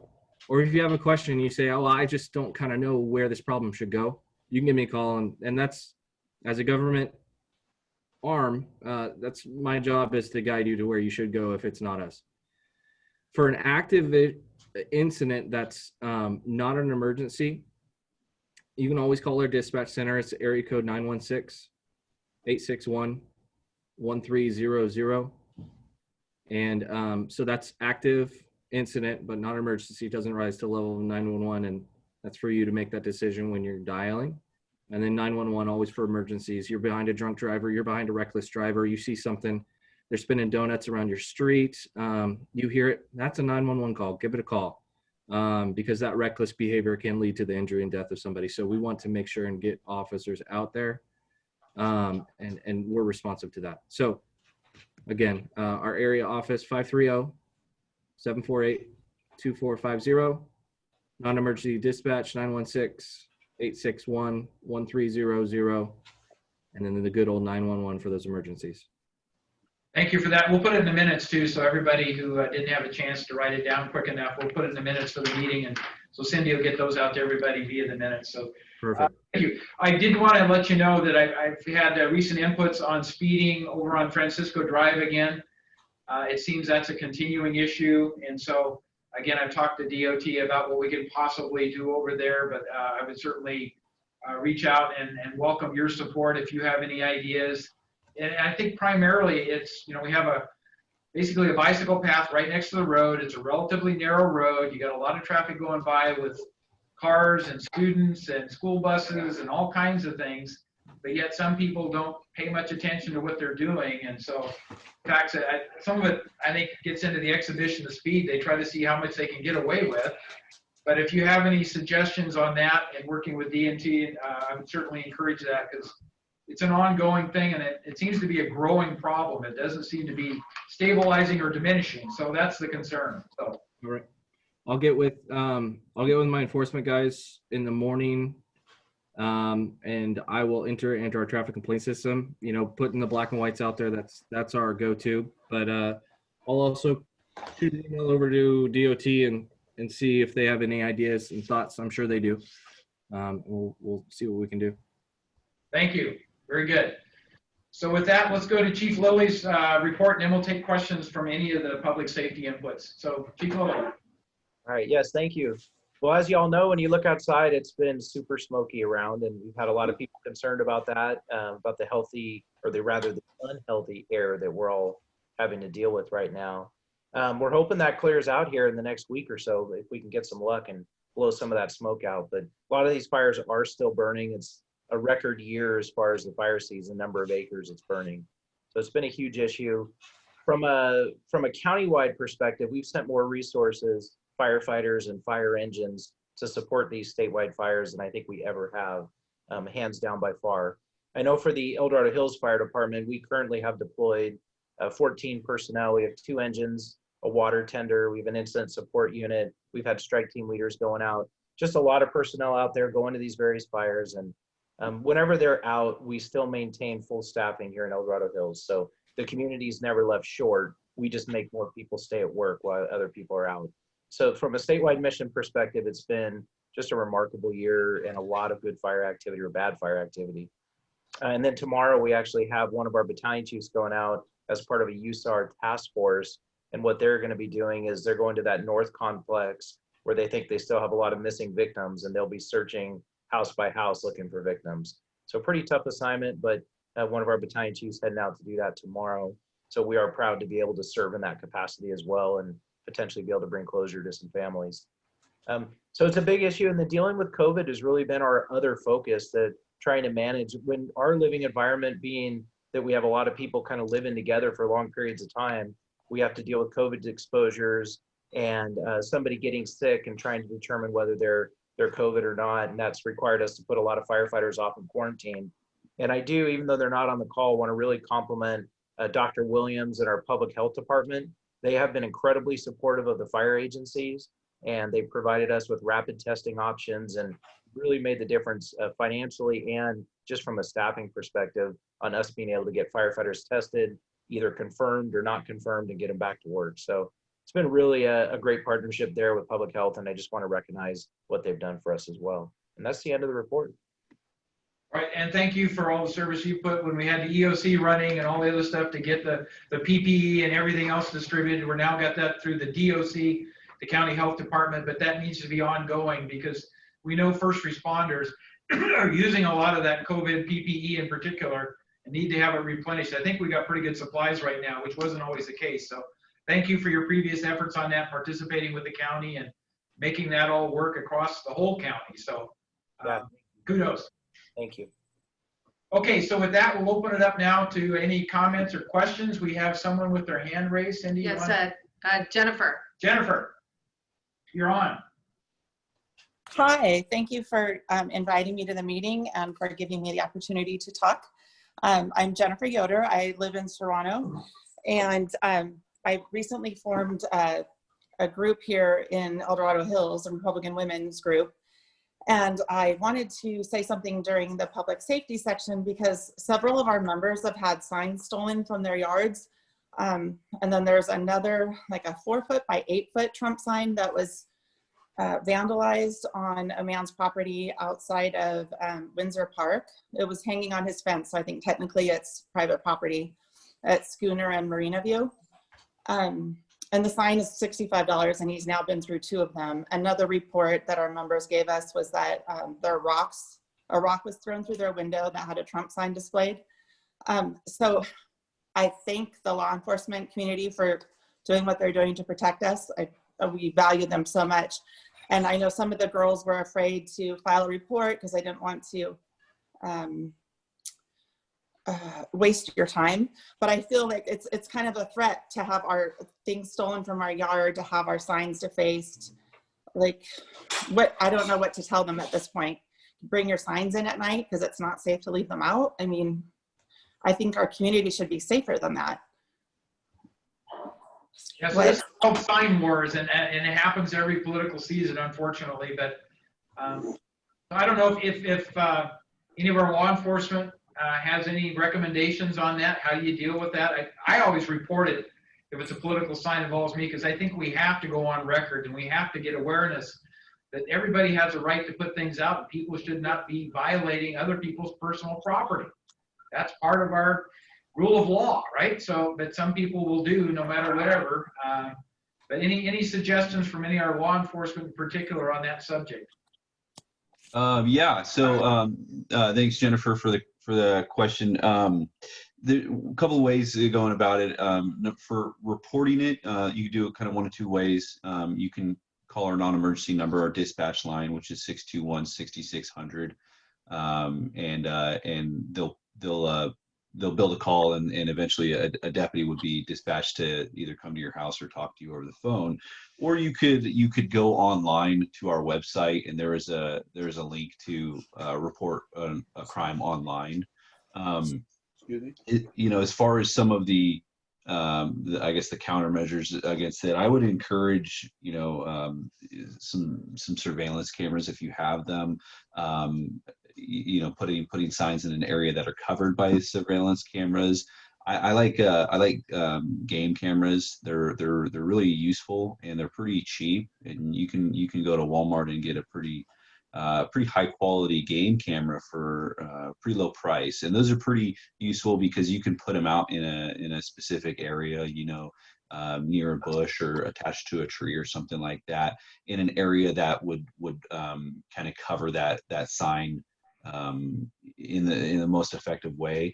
Because ultimately, if we have someone driving around stealing signs, we'd like to be able to capture the individual, of course, but also the vehicle and the vehicle license plate, if that's possible. So think of that when you're setting up any kind of cameras. Think of that we do want to capture as much as possible, and people coming in and leaving also is kind of what we want to see too. So, and then hopefully that would give us enough to follow up on. Okay, thank you. It works with mailbox theft and any number of those kinds of things, because I know that's been hit hard in some areas of El Dorado Hills, is the mailbox thefts, and you never know who is involved with it if you don't get some kind of a video capture, a photograph, or actual animated video. So yeah, that's a great suggestion, Alex. Thank you. Yes. All right, so any other questions or comments? Hands up. We got a couple there, it looks like. Let's just go with that. Jennifer.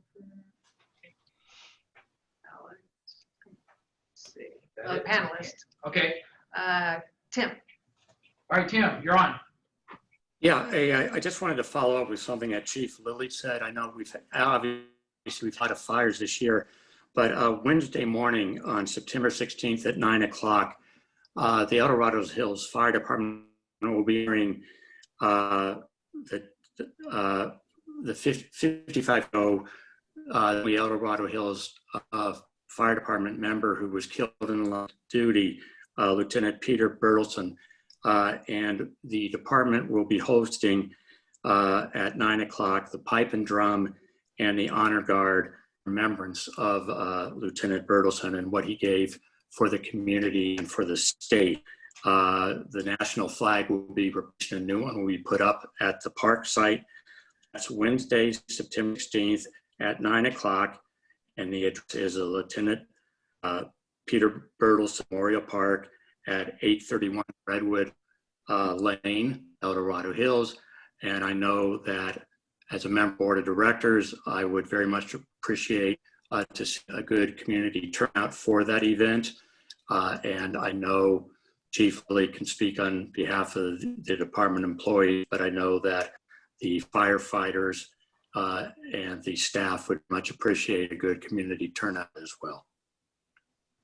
Thank you, Tim. Yeah, that's been a long celebrated thing. And again, I'll emphasize it was a volunteer in the day years ago who committed himself to serving the community and stuff. And unfortunately, he lost his life in an incident, and obviously his family suffered the consequences of it. But those are the things that need to be remembered, like we just did with 9/11. So thank you for the tribute. Appreciate it. I'll try to make it if I can. Not sure what my calendar shows, but again, anybody who has the opportunity to participate in that, it would be greatly appreciated as a dedication to somebody who went above and beyond in the service to our community years ago, and we can't forget those things. So thank you, Tim, for that. Chief, did you have anything else in? No, thank you. All right, phone in questions or comments. *9, do we see any of those? No. Okay, very good. So I think we've covered that area. So I'm just going to suggest we go down through the list in the order on the agenda. So economic development, Glenn, you're on. And I thought since we're up close to the orange tier, and you as a businessman and being close to what's going on with the chamber activities and stuff might have some comments on that. But feel free to comment on anything relative to economic development. Okay, well, that's a pretty tall order, a little bigger than my pay grade as far as moving through these tiers. I just continue to, anywhere I can in the community, be sure I encourage people to be safe and to be careful and to try to abide by the ever-changing rules that we have that are hopefully being designed in our best interest to help us move through this process. But it's a challenge, something everybody has to work on. But I do have something to talk about related to economic development that Supervisor Heidel was actually involved with. 2 weeks ago, the Board of Supervisors approved moving forward to create an ordinance for us to adopt community choice aggregation for El Dorado County, allowing us to get involved with purchasing our own electricity. It does not change our supplier from PG&E. They will still deliver and still do the billing and customer service through their equipment, but it allows us to choose where we buy electricity from, what our mix of electricity is as far as renewables. Being able to purchase electricity allows us to save money, which is a big importance. Throughout the state, many CCAs have saved significant amounts of money, usually averaging somewhere between 7 and 11%. Pioneer Energy was started in Placer County a little over 2 years ago, which is Placer County, cities of Colfax, Lincoln, Rockland. I think there's a couple of others that make a joint powers authority that it looks like our county has decided we would like to try to partner with them, allowing us to have some savings. A lot of the savings come from, we are a nonprofit organization. We do not have shareholders. We do not have to make a profit like PG&E does off of selling electricity. We can decide what we want to source our electricity. We have more local control and input into that. Pioneer Energy has a current board of directors that's made up of city council people, Placer County supervisors. If El Dorado County was able to join and create a bigger new JPA with them, we would have representation of our board of supervisors as well. So it's a pretty exciting opportunity, something that came out of community and economic development about 1.5 years ago. It was presented to the board. They were open to it, but had to go through other priorities and other issues. And now it's come to the surface that it looks like it's going to be moving forward with official notification coming from the county to PG&E with the intent to become a community choice aggregation community. For folks, it does not mean that we are all required to join and get our electricity through there. Everybody is automatically in, but you can opt out if you prefer to buy your electricity directly from PG&E. If you look at your PG&E bills, you see there is a line item for generation and a couple of other generation or electricity generation lines on there that would become under our control as a community led by Board of Supervisors and this JPA. So it could be very interesting. Could also be a bridge to the future changes that are going to happen with the way we do source and deliver electricity. Thank you, Glenn. Any additional comments? You're a little closer to it than I am, being it came from our committee to you guys, and you guys have run with it now.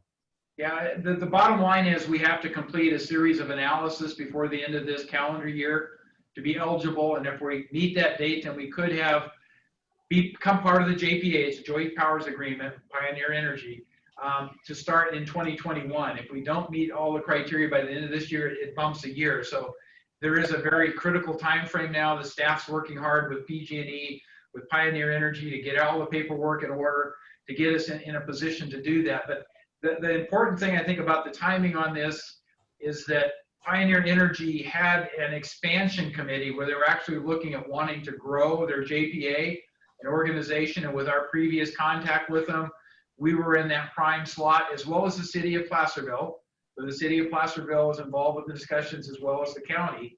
But I want to personally thank you, Glenn, for leading that task team, the task effort to have them through CDAC, to bring that information forward, to work with your advisory committee, to get it to the Board of Supervisors. to make it visible, because in my humble opinion, we wouldn't be here today with this opportunity if that hadn't been taken on by CDAC, because we need advisory committees to look at what can possibly be done to improve our county situation, to improve the taxations that are going on, to reduce the costs of government or reduce the services, and CDAC is a big part of that. So thanks for that. I also want to acknowledge your effort as a member of the chamber and as part of our representative for economic development, as well as Debbie Manning, the chamber, for putting together the sign program that we've distributed in the businesses in El Dorado Hills to try to promote wearing a mask to keep our businesses open. That's an important part of it.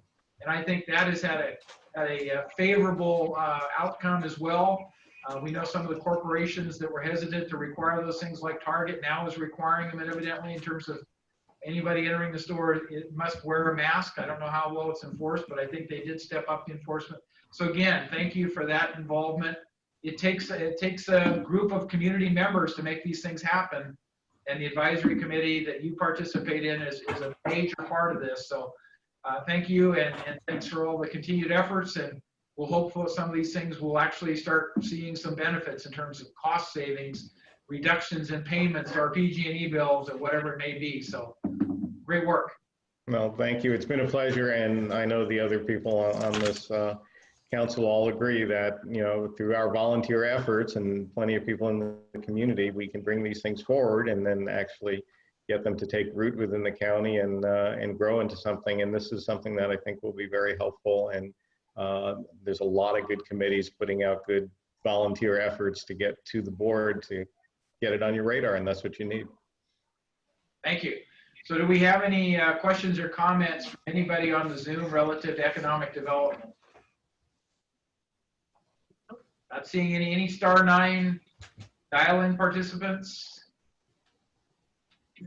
All right, very good. Thanks again, Glenn. Let's move on to infrastructure. John Bania, are you on? Okay, can you hear me? Yeah, you're coming through fine now, John. And I'd ask Okay, you thank you. 35 and what went on there, because I know that was a lot of discussions on that and how that's a unique project and the traffic concerns associated with what's in our general plan, the level of service stuff. So please share with us what's going on there and anything else you would care to share relative to infrastructure. Yeah, for those of you who don't know, SB 35 is the state of California's effort to strongly encourage low-income housing in our community by virtually taking away our land use authority and converting what we would normally do at the Planning Commission in the form of a discretionary review and convert it to what they call a ministerial permit, which is like a building permit. So, so this was our first one in the Diamond Springs, El Dorado area. And I don't want to go into too many details because I had some significant concerns with how it was being dealt with. I know it was our first one, and I do know that they're going to county staff is going to need to come forward to the Board of Supervisors with some approved protocols from your board, John. And so I don't want to, I know I respect the work that staff is doing and, you know, trying to do their best, but I know the first one was, you know, certainly was going to be difficult because we're, you know, we have some more work to do. I'll leave it at that. From a traffic standpoint, I had some philosophical differences with staff in respect to the use of our general plan policies to even in those situations, have them mitigate their impacts. I won't go into too many details, but I would have hoped we could have taken a more proactive position in the support of our general plan policies when it comes to our traffic impacts and mitigations as it results to these type of projects. So, so I think going forward, we'll hopefully have be able to better deal with these type of projects because we certainly have not seen the last one. So I don't know if that's enough information or if you need me to go into any more detail, John. I think that's a summary. If people have questions, they can raise questions, but it truly is our first experience with SB 35. And so we're kind of finding our way along that path. And there's been a lot of discussion with county council, as you might imagine, and relative to how this all works, because similar to VMT, vehicle miles traveled, and a new county, new requirement by the state relative to CEQA, SB 35 is a new venture. And unfortunately, what that means is there's a lot of opportunity for people to file lawsuits because we're trying to navigate our way through it. And so that's one of the things we are always looking at, is how do we make sure we do this as right as we possibly can the first time, and not have to go back and work legal actions afterwards because we weren't cautious enough in how we approached it. So I don't know if you want to make any additional comments on VMT since I introduced it, John, but feel free to do that. Yeah, well, just generally speaking, when it comes to our general plan policies, more specifically Measure Y and Measure E for traffic, you know, I hold some very strong, you know, especially things that were approved by the voters. I take that stuff very seriously, so I just wanted to communicate to those who are listening. And believe you me, I had lots of passionate discussions even after the hearing when it came to this. So, and we're gonna probably, as you know, John, we had some discussions with the DOT director, and I think we need to have some more discussions when it comes to that, when it relates to not only SB 35, but also VMT. So I'll leave it at that. Fair enough. Do we have any questions? Anybody with a raised hand? No. How about anybody on a *9 dial-in? Any questions for John relative to infrastructure? Okay, seeing none there. Thank you for that report. So let's move on to governance. And Richard. I'm ready. John, I do have a question for you. You didn't see my raised hand when you talked about Placer County. Yes. What is the significance of Placer County ending their emergency county circumstance while the governor still has his hand on his control panel? You know, the comments that have been made by their chief executive officer, they have a CEO where we have a CAO, and their board president, Bonnie Gore, is that it really doesn't change anything that the governor has issued in terms of emergency order.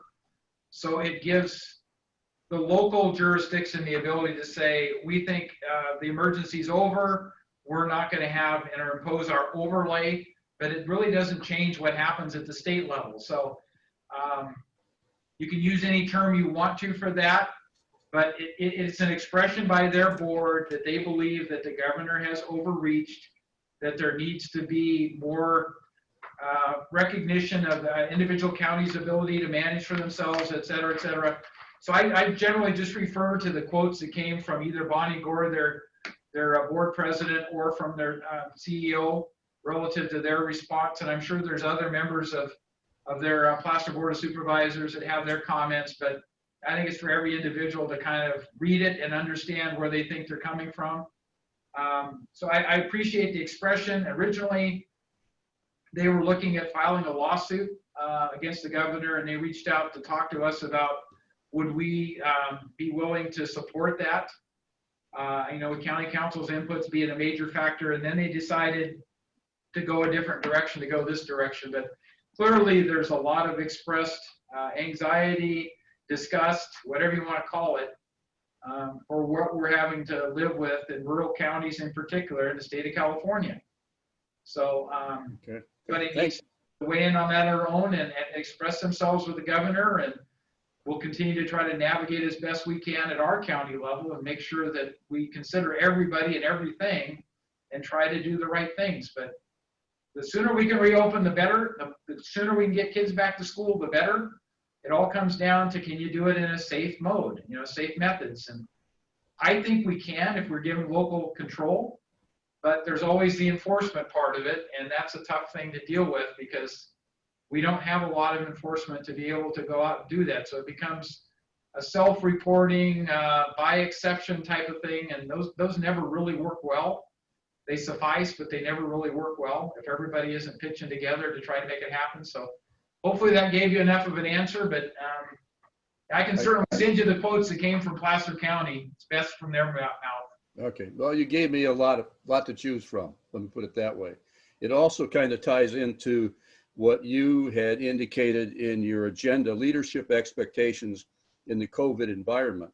Yep. And I'll touch briefly on several different issues. I think there is a challenge relative to output from government to the citizen as understanding what is occurring. We hear things from the federal level, we hear things from the state level, and as Placer County did, we hear things from the local level, and trying to decipher it all and interpret it all is really a challenge, I think, for the citizen.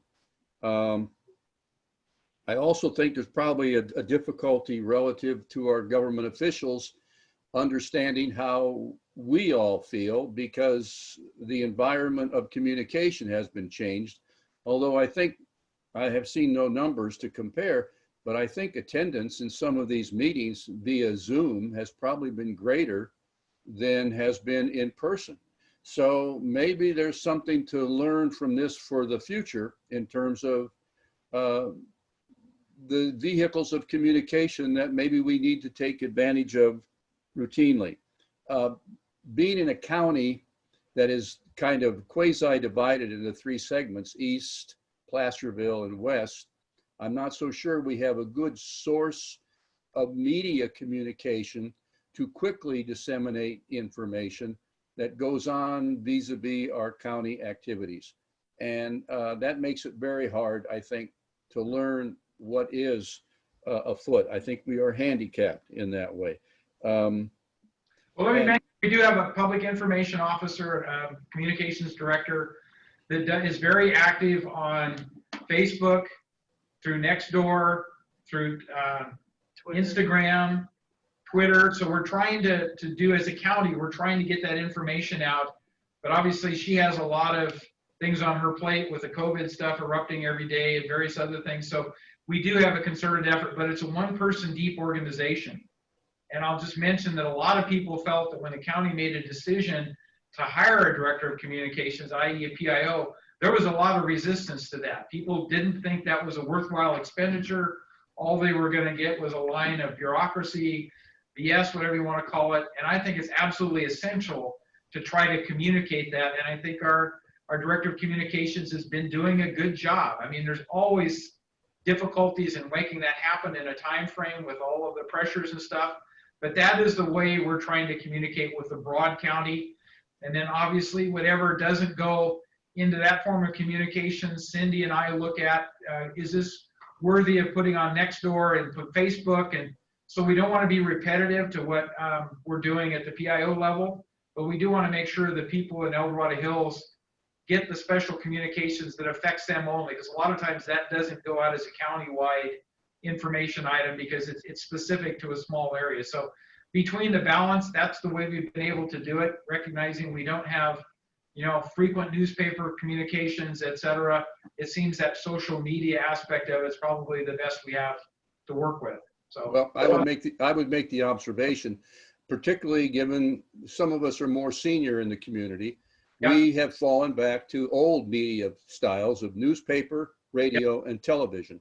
If the county is going to use the social media arena, advising which particular part in the social media should we go to and look for and look at, that would be very informative, I believe, rather than just saying it's on Nextdoor, it's on Facebook, it's our PIO.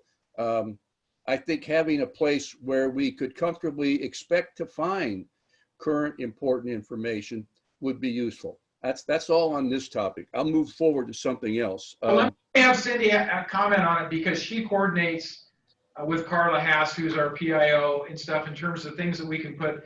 But to me, the most universal tool we have out there with the most participation that seems to get the best response is Nextdoor. So if you're only going to pick one social media tool to try to stay informed with this, and what our PIO uses that social is to communicate with the newspapers, to communicate with radio if they want. Television stations, I don't know that that's entered into the picture unless it's a special event of some kind, a protest or something somebody wants to cover, but very rarely do we get into the television. But I'd like Cindy to share with you what her interaction with this with Carla, because this is a communication chain, and it's good if people understand there's very relative parts to it. So your thoughts on social media? Yes, well, when Carla puts stuff out on Nextdoor, it goes to the entire county. When we do it through our account, it just does El Dorado Hills, and currently we have in 95762 over 25,000 people that we are in contact with. We try to keep it very just informative. Like I said, if Carla puts it out, we don't duplicate. She does put out a lot of press releases, and if she doesn't put them out and it's pertaining to our area, we try to get them out that way. The county website actually has a lot of information, especially right at the front page of the county website. It just says COVID. If you need anything to do with that, it's up there as well. So but you have to be in a seek mode. It's not going to come to you directly other than through the either social media or the press publications, newspaper, whatever you might read. And any ideas or thoughts, we're happy to hear if you have any. Okay. The next topic I've got, and I'll try to condense this. Fundamentally, the board of directors is going to meet on November 3rd, and we're going to be discussing and responding on a lot of different kinds of things. We call it an election, but the voters are the guys and the gals who basically set things in motion that are going to impact us for the next 2 or 4 or however many years a particular matter will be on the books or person be in the office.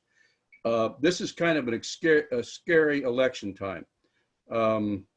Normally getting the electorate's attention is kind of a challenge in normal times, getting them to pay attention.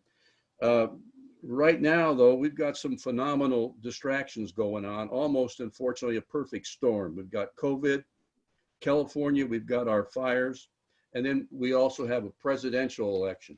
So how many and who and attitudes are really going to be interesting to see what the impact is within our own county and within the state as to how people kind of pony up and do things. I put together some limited information. I will give it to Cindy as an attachment, but fundamentally the voter guide will be mailed out on September 21st to all the registered voters. Ballots will begin to be mailed on September 28th. They moved the date forward according to the elections website on the county website. It's still not too late to register for mailing in ballots, but you can only do that no later than 15 days before the election. Ballots should be mailed by Election Day, and the U.S. Postal Service has notified all of its patrons they recommend mailing at least 7 days before Election Day. It's an excellent website that the county has. I suggest everyone consider going there. If they have any questions, it is on the county's website under /government/elections. And I will make this as an attachment to the minutes. Thank you. And I'd just like to note our guest speaker next month, we wanted to get somebody from the county in to talk about the election cycle and what they're expecting and the early bailouts. And if you want to register, there's still going to be time because it's October 5th. So you'd still be within that window before the election to be able to register. So that's what we're doing locally to try to keep people as informed and keep them updated on things, to bring in guest speakers like that to talk to that subject. There's also been a lot of concern with mail-out ballot fraud and those kinds of things. So I thought it was appropriate to have Bill O'Neill or somebody in his department just speak briefly on that and provide some guidance for anybody who's still trying to determine if they want to register to vote or not, et cetera, et cetera. So thank you, Richard, for your comments. So with that, do we have any hand raised relative to good governance? Any questions, comments? Supervisor Heigel, it's Mike Leventhal. Just a thought with Carla, maybe she could come in one of our meetings and just give a 2 or 3 minutes on how to access the various sites that she is pushing information to. Excellent. So maybe we can schedule her for the November meeting. So I'll make a note of that and see if she's available and willing to do that. I know she's been extremely busy with all the COVID stuff, as you know. Hopefully this settles down a little bit we get into fall, but I think we recognize it's not going to go away. So we can certainly make the request. I think it's a great suggestion. So we'll see if that works. Anybody want to dial on the phone to *9 if you have any questions on the good governance or comment? Okay, we're not seeing any. So healthy communities, I was going to cover that very quickly. There's been recent information coming out about a COVID vaccine that may be available the end of October, before the election, whatever the dates are. But everything I've been able to read is that it's going to be very limited availability initially. I suspect that the federal government will start controlling where that vaccine is distributed to based upon what they see as the greatest risk areas. So I would hope the federal government would provide direction relative to our essential workers, that they would have first access to the vaccine, and then the most high-risk people in our community, which would be the seniors and other people. But the bottom line of the whole vaccine thing is all the information I've seen and people I've talked to, the polls, whatever, it looks like maybe 50% of the people who would be eligible to take the vaccine would be willing to do it when it first comes out. Because I think there's a lot of concerns about, did this really get rushed through? Is it really the right thing to do? Am I better to possibly be exposed to COVID than to have the vaccination? So there's a whole lot of things. So locally, we know nothing about the availability and distribution yet, but I suspect the federal government will be involved, and then the state government will be involved, and then hopefully the county will be given the ability to have some control over regulating who gets in to get vaccinated or has the opportunity to get vaccinated based upon highest risk people and highest risk job professions. So more to come on that. There isn't a lot available. We'll continue to monitor it, give you an update as things occur. So I'm suspecting we probably don't have any questions on that. So I'm going to skip past that one and go to APAC. John, why don't you go ahead and give us kind of the highlights of your past meetings, since you had your meeting this month before we did. So yes, we did have our meeting last Wednesday on September 9th. Mentioned tonight a little bit, Supervisor Heidel gave sort of a high-level review of the current status of the VMT issue and how the county is responding to that. Our meeting is recorded. It is on the APAC website if you want to go learn a little bit more about that. In addition to that, the presentation slides that Supervisor Heidel had available, the entire packet of slides is also available on our APAC website as well. We had a guest speaker with CJ Freeland from El Dorado County Long Range Planning, and she gave us an update or a status review sort of the county's housing element update, the workshops that they've been conducting. And again, her presentation, the slides that she provided, all those are also available on the APAC website. It was a very informative conversation and she brings a lot of knowledge to that topic. So we were delighted to have her. We didn't have any formal projects to review this month. We did have a couple updates. The Capital Southeast Connector JPA, which is the connector road that would connect Elk Grove and I-5 all the way into El Dorado County at Silva Valley Parkway, mainly for us via White Rock Road. The El Dorado County and the JPA have applied for a $6.4 million federal grant, which will fund a significant portion of getting that started, primarily from the county line up to Latrobe.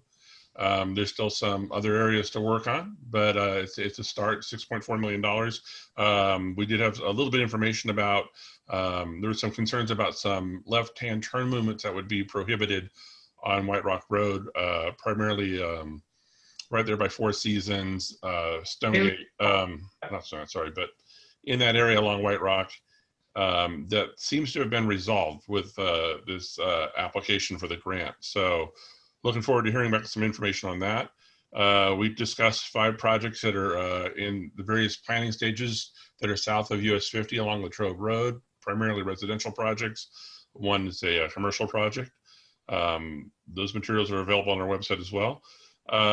We did talk about the new telecommunications facility at Oak Ridge High School, which is basically cell phone antennas being put on one of the light standards and increasing the height for the light standards there at the football stadium in Oak Ridge. And there was a TAC meeting on that today. I was unable to attend that. Gainful employment sometimes prohibits participation in those meetings, but we will be hearing more about that as they move through their approval process. They're talking about 9 new Verizon wireless antennas there on a significantly higher light pole there at the stadium. And then really the last 2 items we talked about were the Bass Lake Road Country Club realignment status, which we talked about earlier today. There's one more phase left in that project. And part of the final phases of that project would be the final grading and paving of where all the intersections come together, the signal light coming on. There'll be a partial closure at US 50 for parts of days, is what I've heard initially, but that might be changing. As soon as that information is available, we'll share that as well. And the last item was the Silver Springs Parkway Southern Extension. From where it terminates right now, another 1/3 of a mile to Bass Lake Road, which will eliminate the really dangerous 25-mile-per-hour curve there at Sandhurst Hill Road. That's tough to say. And so the construction's begun on that. They had some initial traffic delays and one-way traffic detours when they began the project 2 weeks ago. In the last week, all that activity has moved off the main Bass Lake Road there and into the sort of the rural area behind that. They have started removing trees. The initial plan is that the Silver Springs Parkway will punch through and it will connect to Bass Lake Road. Once that's connected in the spring timeline in 2021, Department of Transportation is envisioning that they will have a closure of Bass Lake Road between Madera Way and Magnolia Hills Drive. And the detour will be the Silver Springs Parkway, the new roadway that'll be connected. And then there's some utility relocations involved in that with EID and with PG&E. And hopefully sometime next year that road will be done. I did hear that, and somebody can correct me if that's wrong, that the off-ramp, the eastbound Bass Lake Road off-ramp from US 50, which is scheduled to be signalized, that project was supposed to start in 2020, and I think the last document I saw said now 2021. And the very last item that we really didn't touch on to a high degree is that the Central El Dorado Hills Specific Plan project, their final suggested final review at the Planning Commission, their 4th meeting and hearing, is agendized for this month on the 24th or 28th. I'm not looking at the calendar, but they've asked to continue that again in light of the fact that the county is still wrestling with the VMT issue. So there you go. That's the highlights of our meeting. Everything is available on our website. If you go to the link that says recorded APAC meetings, the most current meetings up at the top, all the presentation slides are there. And our next meeting will be October 14th, and I could guarantee it's also going to be via Zoom. So that is it. Thank you, John. Appreciate that. So any comments on those people on Zoom or questions for APAC? Raise your hand, please, if you're on Zoom. Okay, we're not seeing any. *9 if you're a dial-in caller. A few people left. Yeah. All right, we're not seeing any there either. So thank you for that report, John, and appreciate you hanging with us and all the good work that APAC does.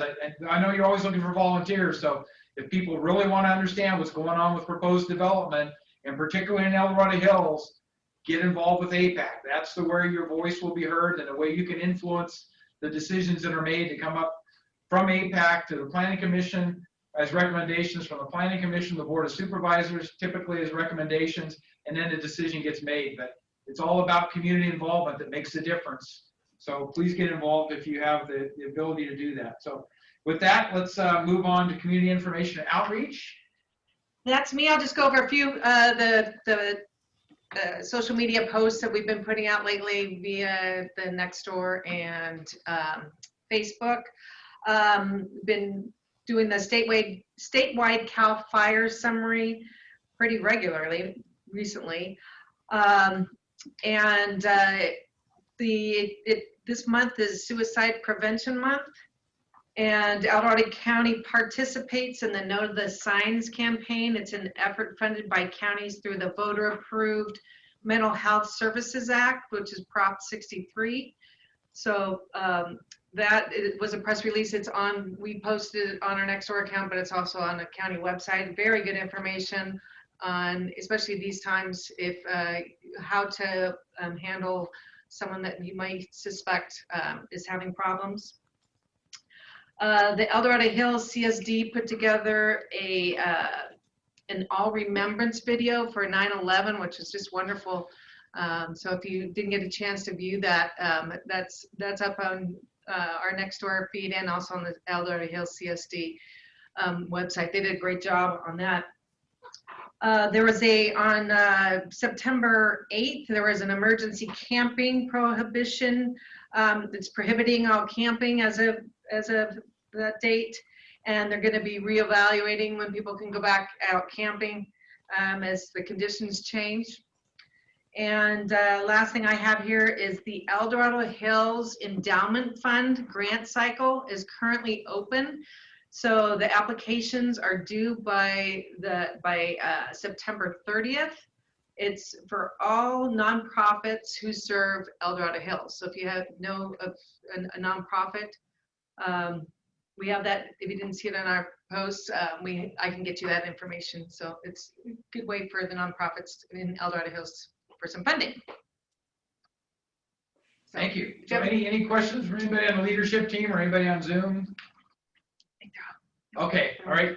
Then I'm going to just ask, are there any go-backs or anything before I do the closure here? So does anybody have a question or a comment that didn't get covered properly before? Please raise your hand now or hit *9 if you're still on the phone. Seeing none, and let me just say that our next meeting is Monday, October the 5th. Hope you'll be able to support and attend that as well. As I mentioned, we're going to try to confirm somebody from county elections to give us a brief summary of where they are with the preparation for the November 3rd election and answer questions and hopefully make us all feel more comfortable that, at least within El Dorado County, I think we have a pretty secure, controlled system. I can't speak for anywhere else outside of El Dorado County, but I think we're pretty well with that. So with that, I'm going to adjourn the meeting. And again, thank you all for your participation. Those that hung on to the end, thank you for doing that. Yeah, thank you. A lot of information to cover, but hopefully you learned something new this evening that helps you make decisions or do something proactive in the future. So again, thanks. Thank you. Bye.